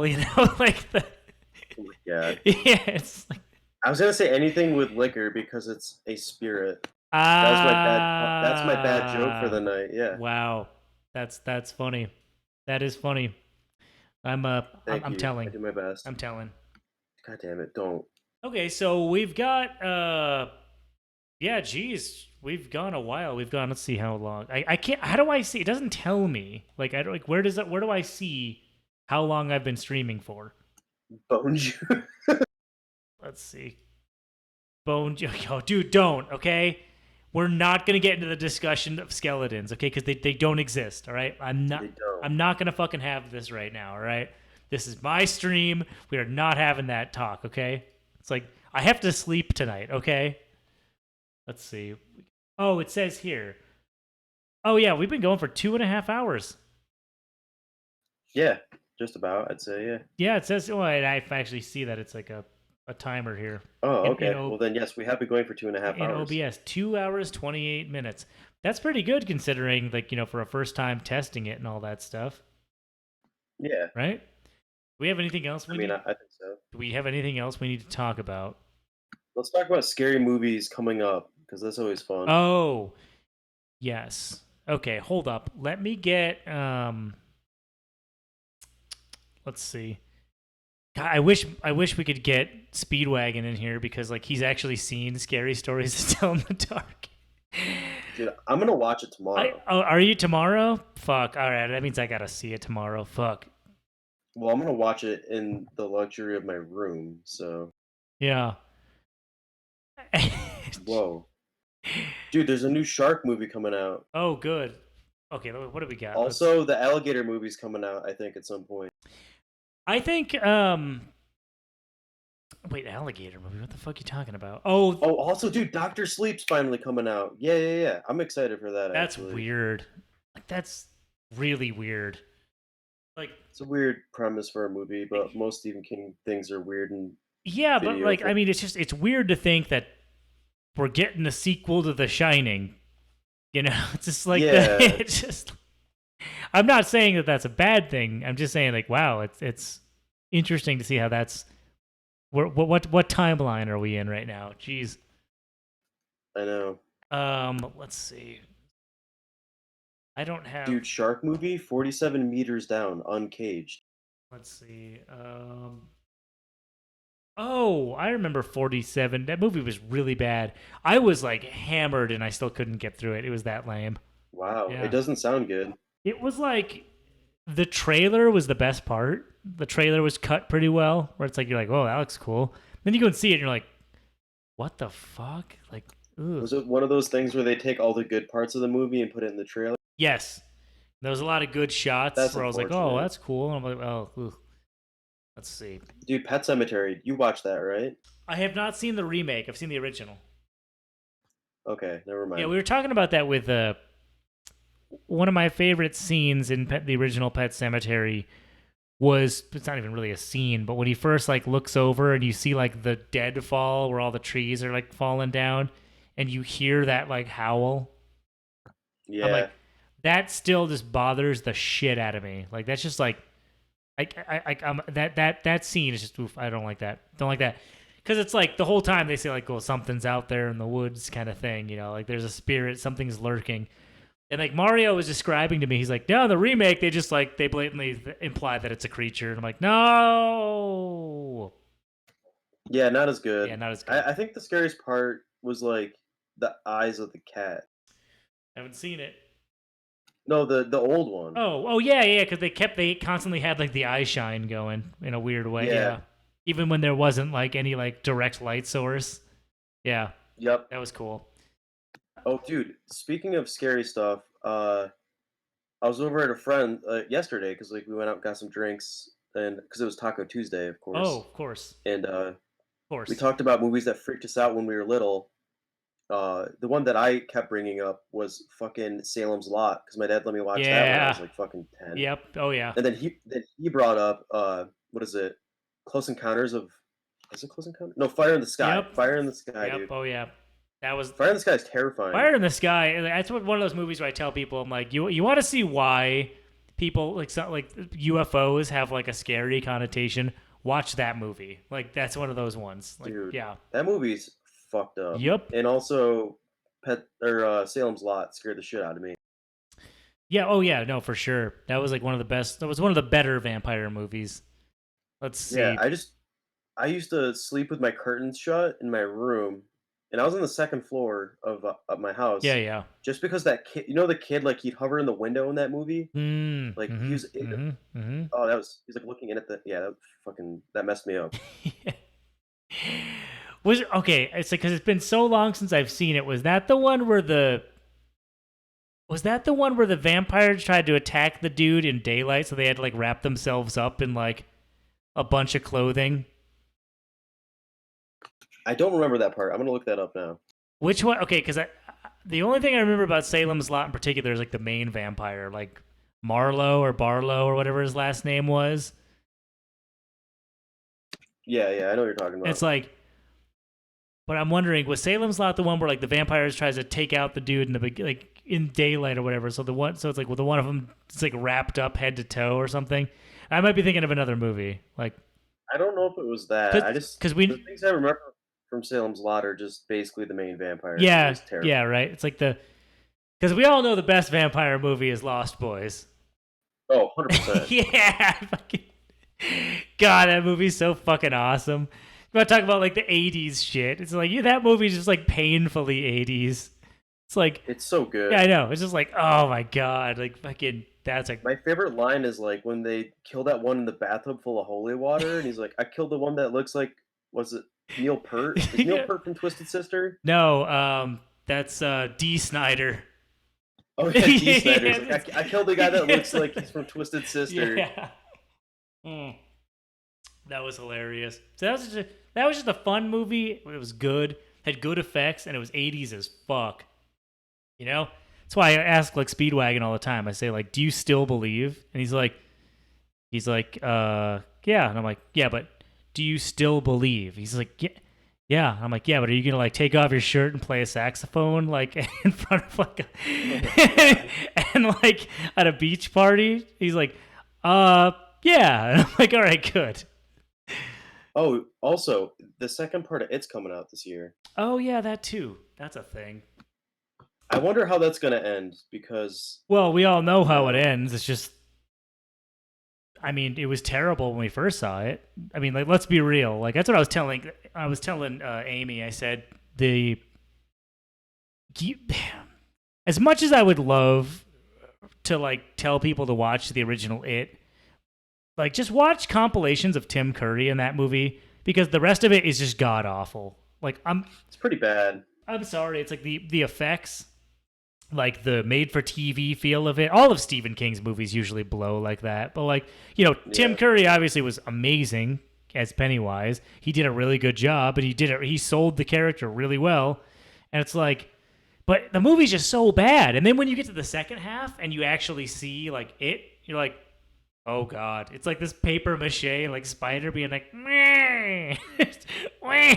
Yeah, They're like, oh geez. I'm like, yeah, no. Like, no thanks. that's gonna be bad. Yeah, So, but I mean, now apparently They it's don't going to be like, now they're saying, like, critics are saying now it's going to be like epic. It's like, oh, okay. Um, well, we'll see. I did think that the remake was a decent movie. It was pretty good. I'm not gonna lie. yeah. There were some good spots. I don't like Skarsgård. Yeah, yeah. I think his high pitched voice like didn't really do it for me. The issue with him is that we talked about this last time we did the podcast, actually. So if anyone wants to corroborate what I'm saying, you go back and watch that. We talked about, like, because I said I'm of the opinion, which isn't just my own opinion. I've heard other people like kind of spout it too. It's like the character of Pennywise is supposed to be goofy and friendly enough to like be inviting to children, but also terrifying when he needs to be. The problem with Skarsgård was he was like way too like doofy the whole time. He like added a little bit too much of like the comedic element. He was good. I mean, it was a good performance, but I feel like he took it a little too on like the kind of goofy side. Yeah, I think that's what is my issue. If his voice is like a bit deeper, I think he would have been a bit more sinister. Yeah, it's like and the depth of his voice wasn't even the issue so much for me. It's like if he had just dropped it occasionally, it's like there was some moments where he was really. I think my favorite moment was he's got the kid up against the fridge or like up against the wall, and when the kid is crying and he starts like imitating the crying in that kind of mocking way, I'm like, okay, that was really good. That was real. Oh, like if it had a little bit more of that, I'm like, okay, that'd be. But it was a little bit too playful, The whole. Is that the part where like he like acts like he's gonna bite the kid's arm? Yeah, and he yeah, doesn't? yeah. That like that. Like, That was good. Yeah, that's good. Yeah, that whole sequence was like, okay, yeah. It's like, but it was a little too playful. Like the stakes get dropped when like nothing really happens. It's like the. Yeah. So, hmm. Oh, I need to tell you this because I'm looking at it for the first time. Critters Attack 2019. Critters is a thing that exists. Remember the Critters movies? I remember the Critters movies. I do. Not as They are going to. not. They're going to make a new one. Oh my god! It's like they're gonna fucking. Next, you're gonna tell me they're gonna make a fucking another Gremlins. Just so happens. Oh, I'm just God. kidding. Not another Gremlins. I'm I was joking. talking about that with Nick because, like, someone like him just doesn't know these movies because they just were too young, and like, I was saying how like you know, Gremlins was one of those ones where like it was horror comedy done right, which is very hard to explain to was. people. It's like it was serious and actually pretty unnerving when it wanted to be, but like, you know, was like funny for the most part, which is a really delicate balance. Like I always cite the example like in Gremlins, was his fucking name Spike or Stripe? The bad one with like the mohawk. I forget. I always but thought know it was which one you're talking Spike. about. I always thought it was Spike, and someone was telling me it's Stripe, and I'm like, no, it's oh shit, which one is it? I thought it was Spike. I was like, oh, anyway. But the point where he's got the fucking gun and they're in like the store, I'm like, okay, Jesus Christ. Like this went from like really fun and look at the gremlins causing all these antics. Oh no, now it's trying to shoot the kid. Like it's just trying to like put a bullet in. Yeah. I'm like, okay, it's a little dark, you know, if this is a so yeah, it's like one of those things. I think the thing that scared me about Critters the most wasn't the critters. I don't know which one it was. You know, they did like 2 or 3 of them back in the. It's when the weird alien people show up to kill them, like get them off the planet. I don't And remember that that. one doesn't have a face. I'm gonna send you I this picture. don't fucking remember that at all. I don't remember that at all. Like alien people Dude, I'm show gonna up show to you like this. combat the critters. Are you Yes, are you it is serious? It's the second one, dude. It's the second one. You're gonna see this person's face or lack of face, and it's like fucking terrifying. Jesus. I just gotta find it. Just gotta find it. Okay, well I'll be sure to. I await with bated breath. Is the old saying. Yes. I just need to find this. Okay, so I hope they do that in this movie. yeah, for sure. Yeah, if I can, I'm telling you, man, that like that scary stories to tell in the dark. It just doesn't look good. It doesn't look good. I don't think it's gonna be, just because I mean Yeah. the stories when you were little weren't that scary to begin with. Yeah, that's what I was saying. Well, even, geez, go back to our last podcast. I was saying it's like the artwork is really what sold it, you know? Like, Yeah, the stories like, themselves. you can't replicate that. Yeah. And I know personally, because I'm, you know, the next podcast I want to talk about, like, that, like, something related to that artwork in general, you know? It's like, and how it can, like, affect you on, like, an actual deeper level. But yeah, let's see. So yeah, geez, we've been going for almost 3 hours. We can definitely like wrap it up now. Yeah, we can. Okay, so yeah, everybody who was watching, thanks for fucking watching. We're going to make this more of a, well, at least I am gonna make this a regular thing. If I can get these chodes on more often, I will. Like the I'll be around. yeah. And hopefully we'll have more of a. We're still gaining a coherent formula, but this is a huge step forward doing it live. You know, it definitely created more of like an engaging kind of environment where people could actually say something. So that's been exciting. So yeah, thanks guys for tuning in. If you haven't already, subscribe to the channel. Obviously, stay tuned for more of this stuff, and then we'll see you next time. Yeah, this has been quite the success. Yeah, have a good one. Yeah, and I'm gonna stop the stream.